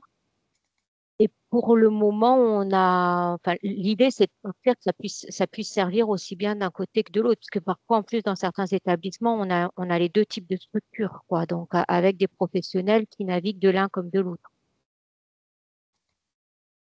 Ok. Est-ce que d'autres ont des éléments de réflexion à apporter?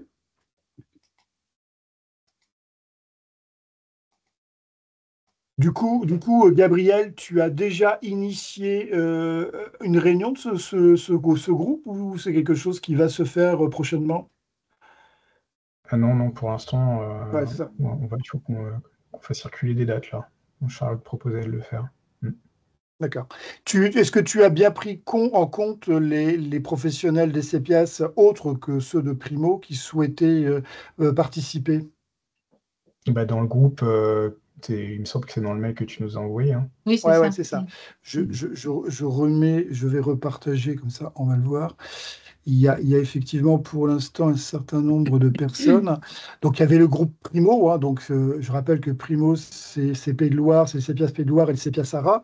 Mais il y avait d'autres personnes qui étaient susceptibles d'être intéressées. Il y avait Sophia Mechcourt, Christophe Lacazette, pardon, Laurence Gay, Franck qui est présent, Franck Varé, Fabienne Dess, Emmanuel Sarivière qui est présente, Catherine Demailly, Christine Bangui, je ne sais pas si elle est là, Christine, Sylvie Marchand et Denis Tillard qui étaient là.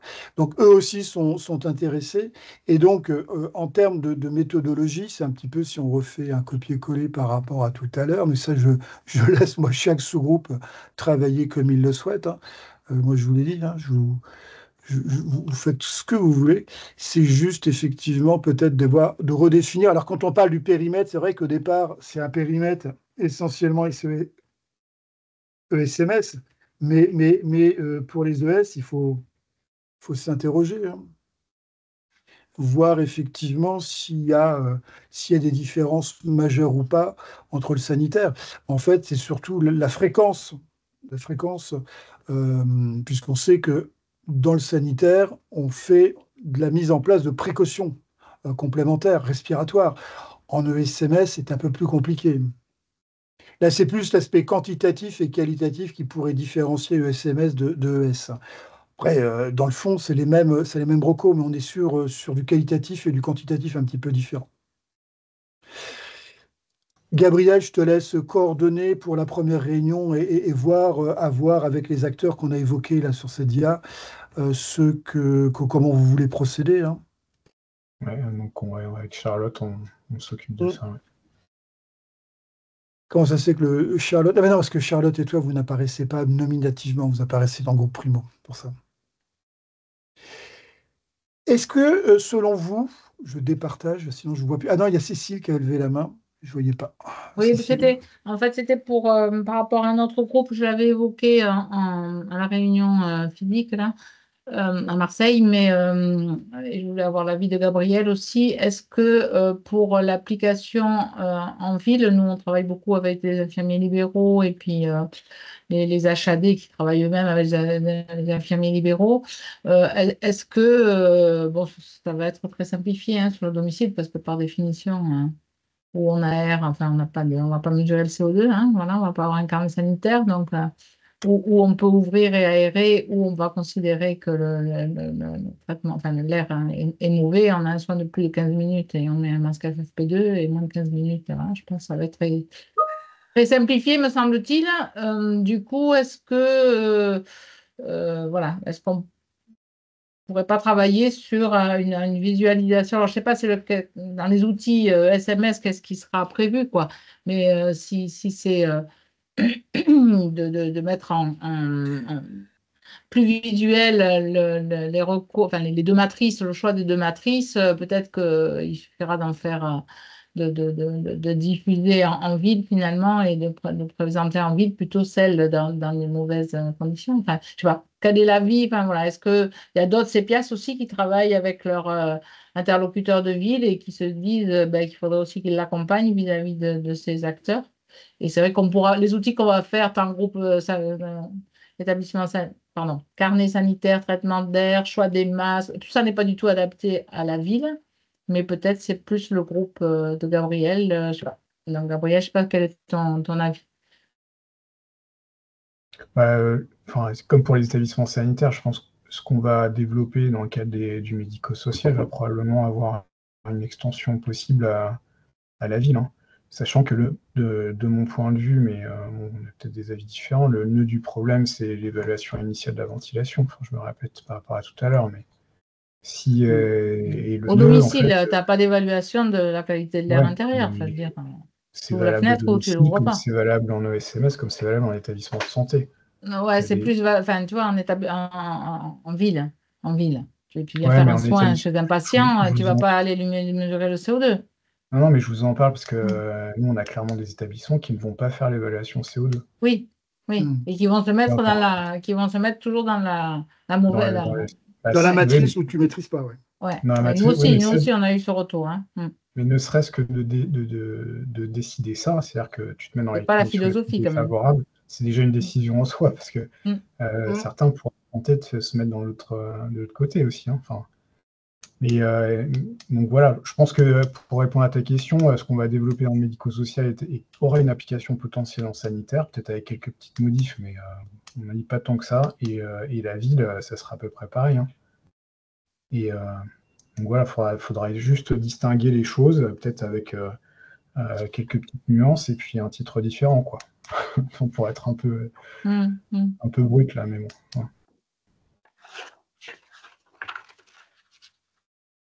Est-ce qu'il y a d'autres éléments à discuter? Est-ce que vous pensez qu'à travers la discussion qu'on vient d'avoir des 3 sous-groupes proposés, 1 sur le carnet sanitaire R, 2 sur les équipements de protection individuelle tournant autour de masques et appareils de protection respiratoire, et 3 de façon très transversale sur les ESMS, à voir effectivement avec la version sanitaire, est-ce que vous pensez que uniquement à travers ces 3 travaux de sous-groupe, on touche à l'ensemble des problématiques que vous avez peut-être déjà eu comme questionnement de la part des établissements? Est-ce qu'il y aurait d'autres aspects, soit pédagogiques, soit de fond sur des situations qu'on n'aurait pas évoquées? Alors pédagogique, je pense à quoi? Je pense que est-ce que certains d'entre vous imaginent créer des vidéos, créer des outils, par exemple diaporama commenté ou je ne sais quoi, quoique diaporama commenté, il y en a un qui est en préparation, je crois, à la SL2H. Mais est-ce qu'on aurait pu passer à côté d'outils pédagogiques ou de thématiques qui permettraient à nos établissements, qu'ils soient sanitaires, médico-soc, de bien comprendre les enjeux de ces recos? Qu'est-ce qu'on aurait pu oublier? Il y a une remarque sur le chat, là, Christophe, je ne sais pas si tu veux prendre la parole. Il va s'exprimer, Christophe. Je ne vois pas. Ah oui, Christophe, voilà. C'est possible. Bonjour tout le monde. Oui, c'était un complément parce qu'effectivement, une fois que la réforme sera un peu installée dans tous nos établissements, il va y avoir du sang neuf avec tous ces étudiants, aides-soignants, infirmiers qui, pour l'instant, sont formés sur la dichotomie air-gouttelette. Donc, est-ce qu'il ne serait pas opportun, en second temps, d'envisager un autre sous-groupe sur des documents et l'accompagnement auprès des centres de formation et des facs? Merci Christophe, parce qu'effectivement, c'est un thème très important. C'est la formation initiale. Juste notre expérience dans la région Grand Est, on a de la chance, une fois par an, on organise une réunion avec les instituts de formation de la région. Je ne sais pas si Carole, vous êtes là, Carole? Oui, je suis là, Loïc. Ouais, vous pouvez expliquer que nous, une fois par an, on fait une réunion avec les écoles, enfin avec les formateurs, et on leur explique les nouveautés. Avec les Donc formateurs, effectivement, oui. il a raison, Christophe, c'est quelque chose qu'il ne faut pas rater. C'est peut-être aussi un document ou des documents ou une information ou des informations à l'égard des formateurs. Carole, vous voulez compléter mon propos? Nous, on a reculé cette réunion. D'habitude, elle a lieu fin novembre. On a reculé cette réunion à décembre, justement pour parler des nouvelles recommandations respiratoires à tous les formateurs du Grand Est. Et on invite aussi les équipes opérationnelles d'hygiène, parce que c'est souvent elles qui effectuent les cours dans les instituts de formation. Comme ça, tout le monde est au courant des informations passées aux uns et aux autres. Donc voilà. Alors d'une part, il y a les OH qui font les cours sur les précautions complémentaires, ainsi que les membres du CEPIAS Grand Est. Mais au moins là, on était sûr que les formateurs avaient les infos. Et une grande partie de nos formateurs de la région sont inscrits à notre newsletter. Donc ils étaient au courant qu'il y avait un webinaire sur les recommandations RESPI. Donc on essaie de communiquer au maximum avec eux, quoi, pour que les formations initiales soient de meilleure qualité, quoi. Et qui prennent en compte les nouvelles recommandations, précautions complémentaires respiratoires. Donc ça, c'est hyper important. Il y a Aurélie qui a levé la main, et puis on reviendra vers ce qu'a proposé Christophe. Je ne sais pas comment on peut en tout cas le mettre en musique, et s'il faut le mettre en musique.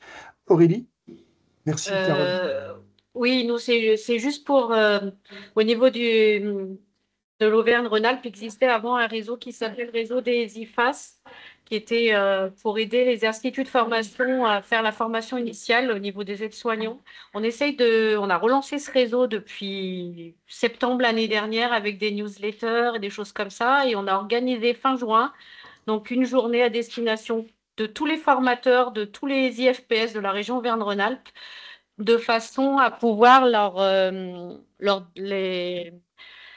expliquer ces nouvelles recommandations. Donc, on va faire intervenir, normalement, on pensait peut-être à Cédric Danonché pour tout expliquer, leur donner les bonnes informations par rapport à ces recommandations.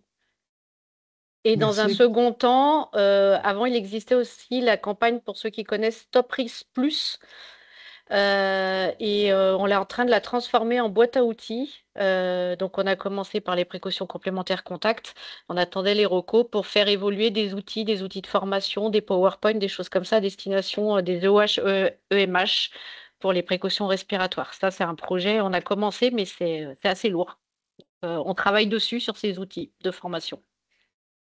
Est-ce que d'autres CEPIAS, merci Aurélie, est-ce que d'autres CEPIAS ont des retours d'expérience comme ça, comme vient de le faire Carole pour l'Est ou Aurélie pour ARA, sur comment on informe les formateurs? Parce que c'est quelque chose d'hyper important, la formation initiale, que ce soit en IFSI ou dans toutes les écoles, même dans les facs, hein, les étudiants, c'est quand même hyper important. Et là, j'imagine plutôt laisser l'initiative à chaque CEPIAS.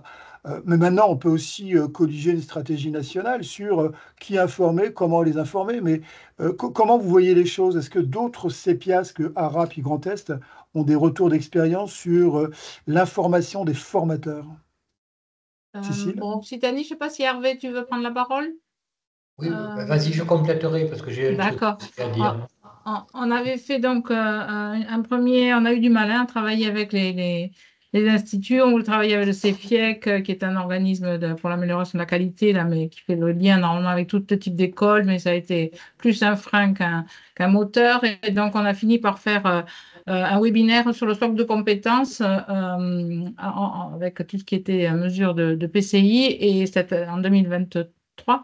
Et en 2024, devait être fait le bon usage d'antibiotiques par le CRATB, mais pour des raisons diverses, ils n'ont pas pu le faire. Mais on a programmé, nous, pour 2025, de refaire alors un webinaire, hein, du coup, pour tous les formateurs, la présentation des précautions respiratoires, mais aussi la problématique des pick lines, puisqu'on a un film vient d'être fait là aussi et pour les soins à domicile et la réflexion du pansement et qui donc pourra intéresser les instituts. Hervé, je ne sais pas si tu Ouais, veux- moi, je pense que, outre l'action voilà, de chaque CEPIAS, voilà, nous, on vous a dit ce qu'on fait.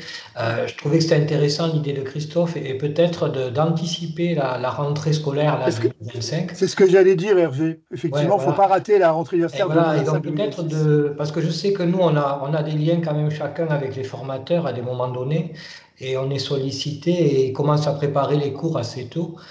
Donc c'est bien aussi peut-être, alors je ne sais pas si on aura le temps de faire un petit support, mais en tout cas, déjà des diapos qui existent, leur faire part en tout cas qu'il y a eu une évolution des recommandations. Donc ça, je pense que c'est important. Et si on peut arriver à avoir un support qu'ils aient à disposition pour l'été, là, ça serait pas mal. Qui rebondit sur la suggestion de Hervé, sur le fait effectivement de se mettre déjà comme échéance la rentrée universitaire 2025-2026, parce que je rappelle que les ROCO et CF2H, elles sont sorties en novembre 2024, donc pour l'année 2024-2025, c'était compliqué, mais au moins pour la prochaine rentrée universitaire, que l'ensemble des formateurs, qu'ils soient d'IFSI ou d'autres écoles paramédicales ou d'enseignement universitaire, fac de médecine, fac de pharma et autres, on est rédiger, proposer un socle, un PowerPoint commenté ou pas, sur ce qui est essentiel à prendre en compte en termes de changement de paradigme. Il y avait quelqu'un qui a levé la main puis qui l'a rebaissé, je ne sais plus qui c'était. C'était pas Petroni, toi, Petroni, c'était c'était Petroni. moi, ouais, c'était moi. Ouais, bah, j'ai Alors on se réécrit, cache, c'est bon, j'ai Petroni. écrit. Non, pas du tout. J'ai écrit. J'ai... Ouais, tu Vous rebondis m'entendez? totalement sur la proposition d'Hervé, c'est ça. Oui, oui, voilà, c'était ça. C'était pour dire que ça devenait urgent parce que nous aussi, on nous l'a demandé dernièrement, parce que j'ai parlé des nouvelles recos et c'est vrai que les instituts de formation nous ont sollicité, en tout cas les EOHH qui interviennent dans les instituts de formation nous ont sollicité parce que je ne voulais plus qu'ils reparlent de R et gouttelette en septembre 2025. Du coup, on essayait de travailler sur des supports et Hervé a tout de suite anticipé. Donc, c'est pour ça que je dis, c'est une très bonne idée. Ça tombe totalement dans la demande des référents de ma région. Voilà. Et donc, on peut travailler ensemble déjà, les supports. Voilà, oui, c'est ça. Sur un plan pratique, comment vous verriez les choses? Est-ce qu'on laisse l'initiative à chaque CEPIAS de proposer pour ces instituts de formation et autres écoles au sens large? Ou est-ce qu'on propose, nous, l'inter-CEPIAS, une sorte de PowerPoint qui serait un PowerPoint socle? Après, à chacun de s'approprier ce PowerPoint et de le faire vivre. On peut proposer ça, on peut imaginer ça, Hervé, voilà. et puis Moi, je suis intéressée, Petroni, et puis il y avait au départ, c'était l'idée de Christophe aussi. Est-ce qu'on pourrait imaginer... Oui, Christophe. Oui, moi je pense que l'Inter-CEPIAS, là, on est quand même à discuter, à échanger autour de ça. On est plusieurs intéressés. Ça va dans le même sens de ce qui a été présenté jusqu'à présent.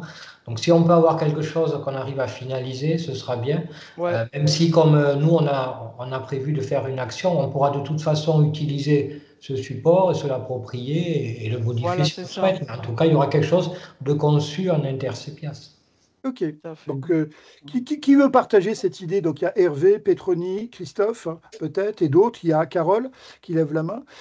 Est-ce qu'il ne faut pas être plus ambitieux que juste... Alors, c'est juste une suggestion, c'est peut-être totalement dépassé.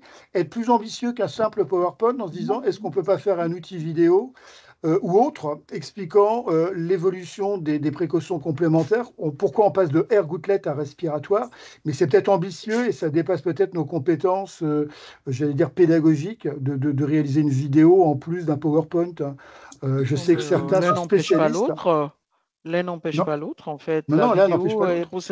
La vidéo, elle est bien pour certains, ça permet de réinsister sur certains points, et puis le PowerPoint, de l'avoir toujours un support sur soi. C'est-à-dire que le PowerPoint, c'est un outil pédagogique utile pour les enseignants, pour les formateurs. Voilà, c'est ça. La vidéo expliquant l'évolution des recommandations et pourquoi on est arrivé à RESPI et en quoi consiste RESPI, ça peut être aussi un outil, je pense, important.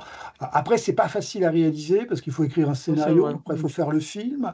C'est pas toujours de nos compétences. Alors certains sont plus doués que d'autres. S'il y en a qui se sentent capables de faire ça. Cécile, c'est à lever la main encore?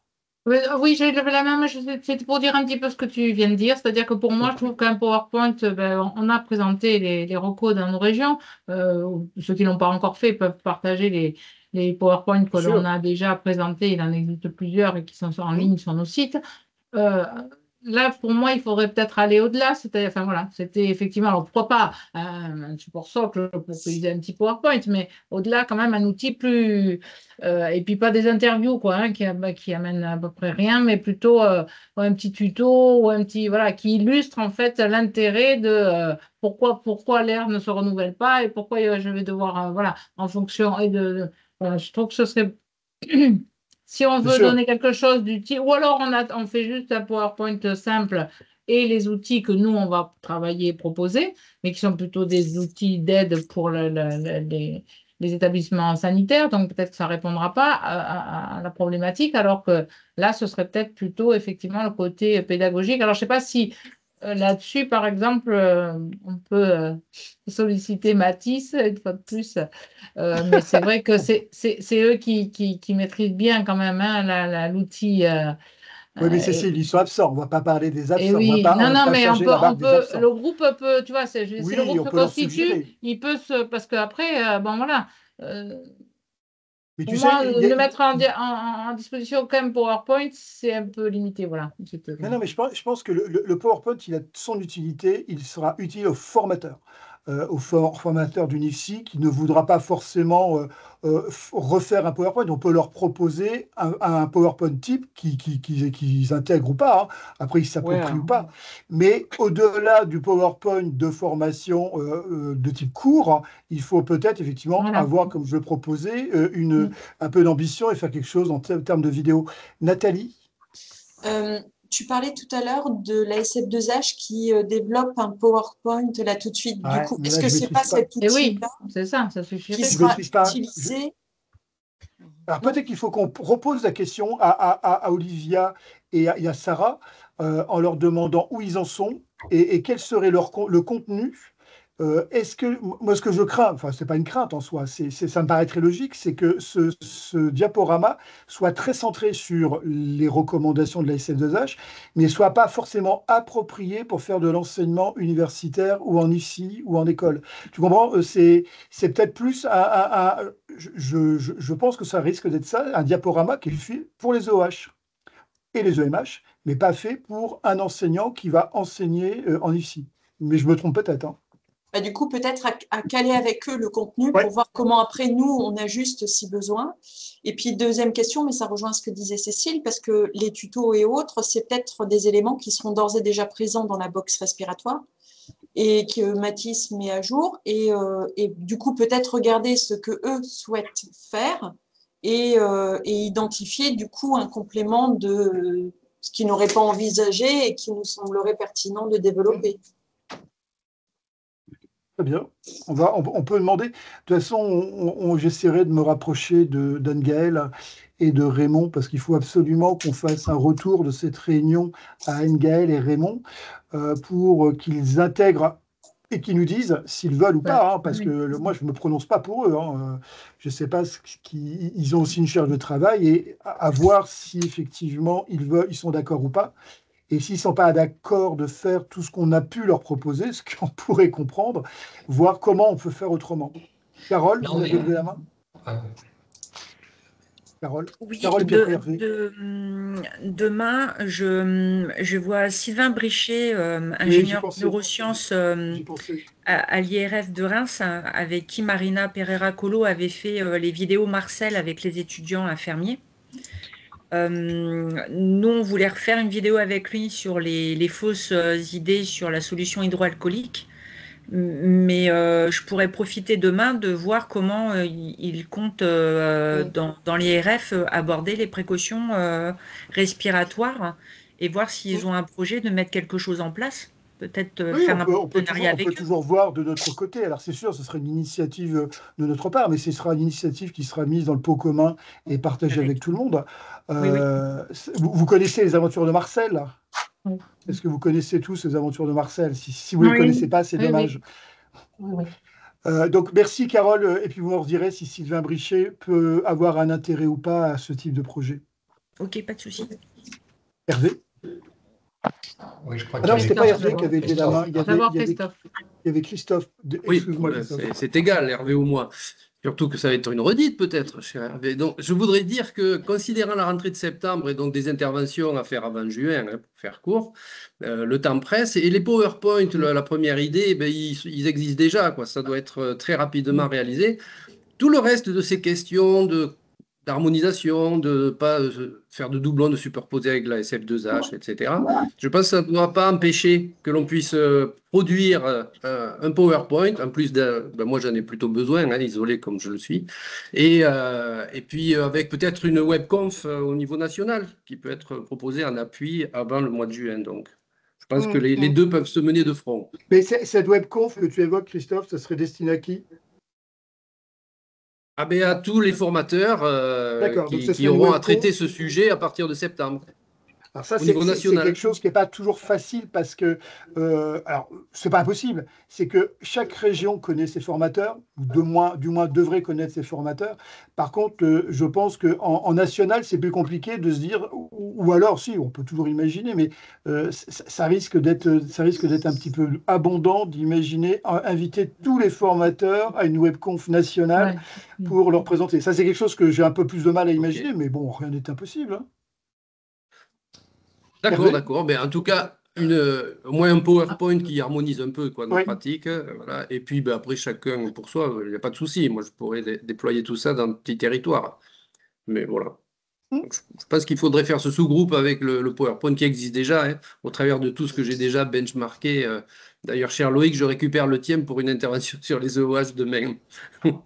Mais c'est tant mieux. Hervé? Ça va dans le même sens que Christophe et Nathalie, c'est-à-dire qu'il faut qu'on profite aussi, on n'a pas trop de temps, et il faut qu'on profite des outils qui peuvent déjà exister. Si Mathis a prévu de revoir sa box respiratoire, il y a peut-être effectivement à l'intérieur un outil là, qui va nous servir pour les étudiants en formation initiale. Donc voilà, effectivement, faisons du lien. On a fait une journée à Marseille, où on a tous échangé. Je crois que s'il y a des outils qui existent ou qui vont être faits par d'autres que nous ici présents, il faut en profiter parce qu'on n'a pas trop de temps pour le faire non plus. Non, et puis c'est vrai que les formateurs, c'est pas en septembre qu'il faut les informer, c'est avant juin, c'est pour juin en dernier délai, pour qu'ils puissent intégrer ça pour la rentrée universitaire 2025-2026. Fabienne? Oui, non, nous, on voulait, je suis avec Lydie, dire que pour la Bretagne, c'est pareil, on serait très intéressé par cet outil parce que c'est vrai que nous, à l'heure actuelle, bon, nos effectifs sont très restreints, on va avoir des recrutements, mais on n'a pas du tout le temps de travailler sur la création d'un outil. Et en même temps, le deuxième point où on coince, c'est que nous, pour le moment, on n'a pas de lien avec les IFPS et avec les formateurs des centres de formation. Et c'est quelque chose qu'on voudrait développer. Donc, c'est vrai que ça pourrait nous permettre de faire d'une pierre deux coups. Et de mettre le pied dans la porte. Eh bien, tout à fait. Voilà. Donc, ce serait super. Ouais. Nous, c'est ce qu'on avait fait avec le socle de compétences là, sur l'Occitanie. Et alors qu'on n'arrivait pas à les avoir, eh ben, on s'est aussi décidé sur un format webinaire et pas une journée.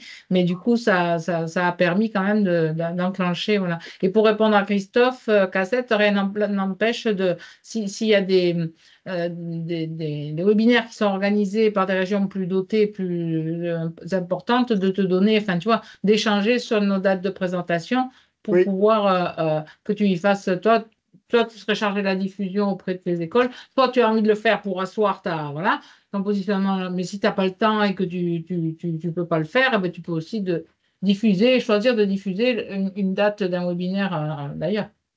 Merci Cécile de rappeler cette possible collégialité, c'est-à-dire et de partage. C'est que tous les CEPIAS n'ont pas les mêmes capacités de création, de réalisation, d'organisation. Et effectivement, on peut tout à fait imaginer qu'un CEPIAS de plus grande taille propose à des collègues de CEPIAS de plus petite taille ou même les autres de partager un moment d'échange à travers un webinaire et de participer. Merci de le rappeler parce que c'est vrai que ce n'est pas quelque chose auquel on pense naturellement. Du coup, si on synthétise sur cet aspect formation initiale, on avait un petit peu oublié ce sous-groupe et on se rend compte de toute son importance.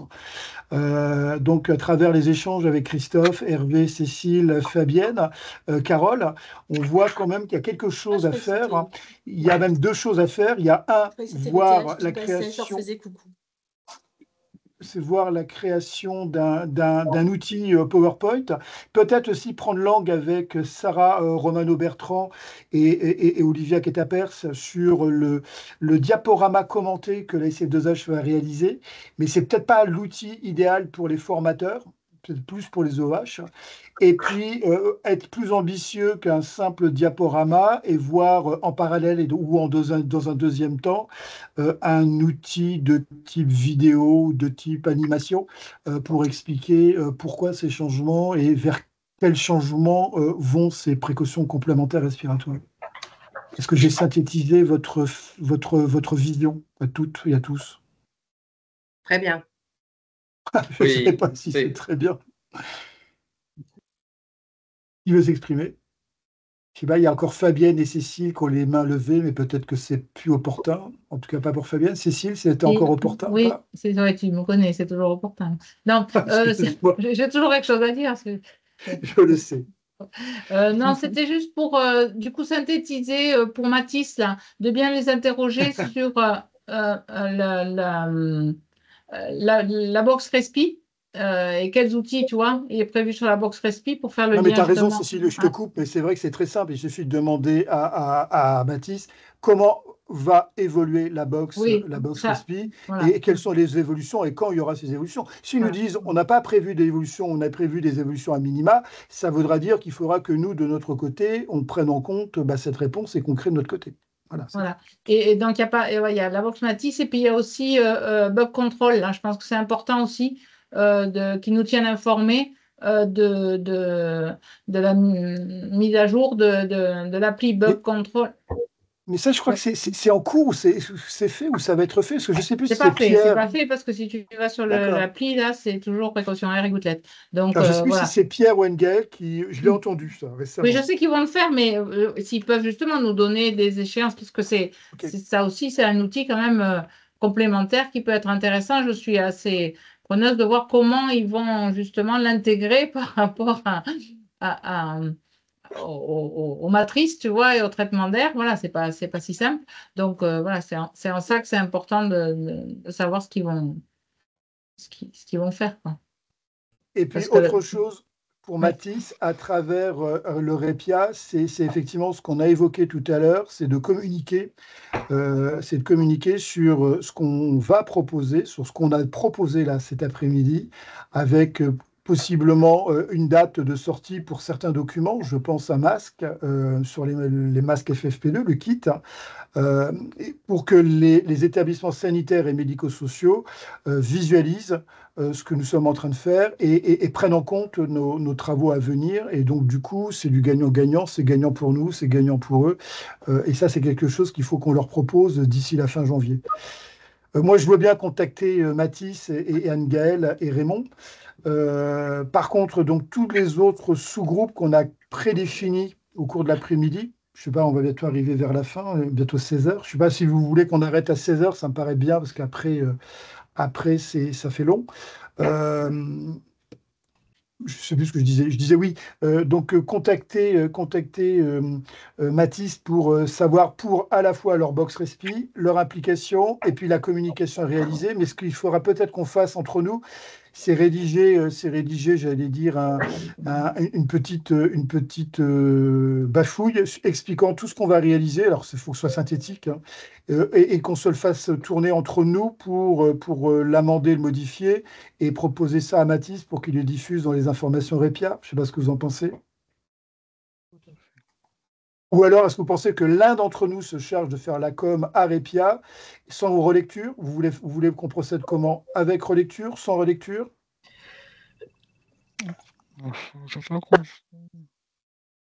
J'entends pas vos réponses. Non, parce que je suis capable enfin, je suis capable. Je pense être capable de rédiger quelque chose et je l'envoie au Répia pour qu'il le diffuse.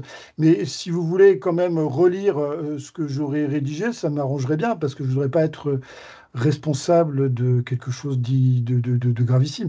Juste reprendre les points principaux qu'on a évoqués, le timing, pas forcément la composition des groupes, parce que la composition des groupes, ça ne regarde que nous, et juste expliquer donc à l'intention des établissements sanitaires et médico-sociaux, donc à l'intention des EOH et des EMH, toute la stratégie qu'on a développée au cours de l'après-midi. Je vous fais ça, je vous l'envoie d'ici demain. Ok, super. Et comme ça, vous corrigerez, et puis on enverra ça à Mathis pour que ça fasse une information Répia. Il manque quelqu'un pour se charger de la coordination du travail sur les écoles. Tu as raison, Cécile.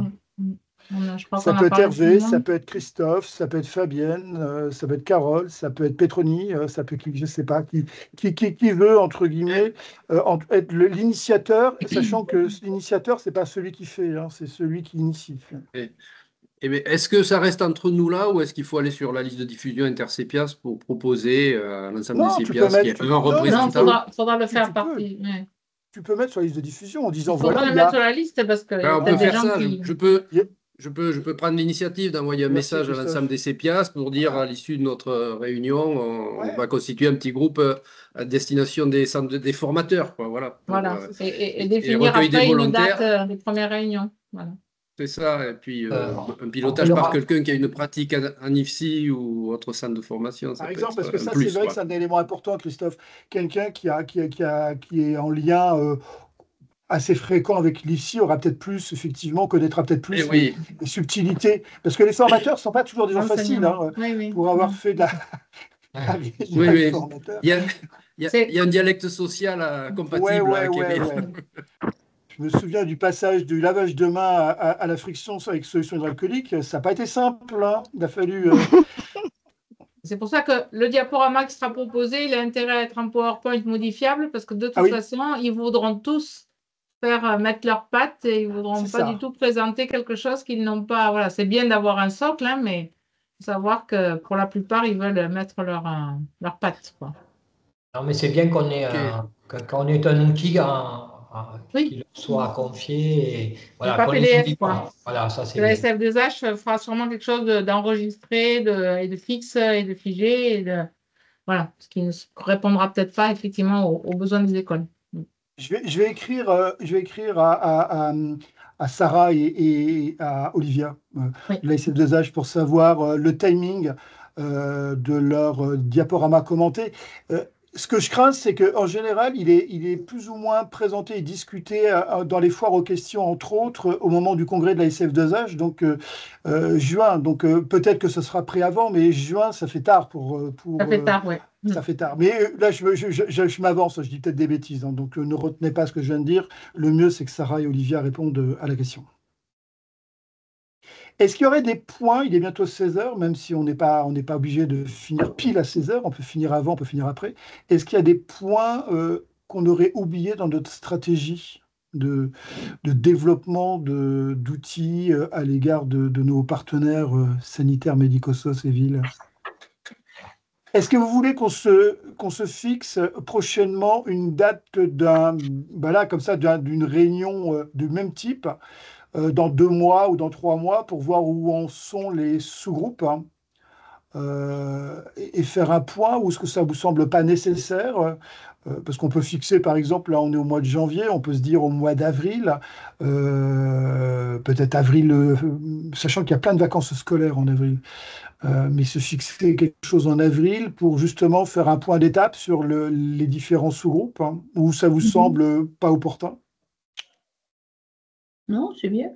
Non, c'est bien. C'est bien. Parce que ça permettra de voir où nous en sommes, ce qui a déjà été fait, parce que je pense que le sous-groupe sur FFP2 masque aura déjà fait sa production, mais du coup, ça permettra peut-être de voir les difficultés existantes, peut-être des idées nouvelles, et donc du coup faire un point d'étape.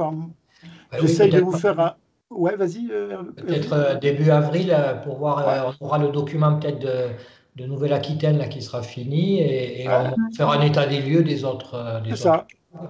C'est ça. Ok, donc j'essaierai de vous proposer une deadline pour avril. Là. Je ferai un doodle. Très bien. Bien, est-ce qu'on a oublié des choses? Non, on est parti pour une belle année. On est parti pour une belle année de travail. Mais c'est aussi important pour nous, parce que je rappelle que si on n'a pas de travail, on perd son travail. Hein. C'est vrai.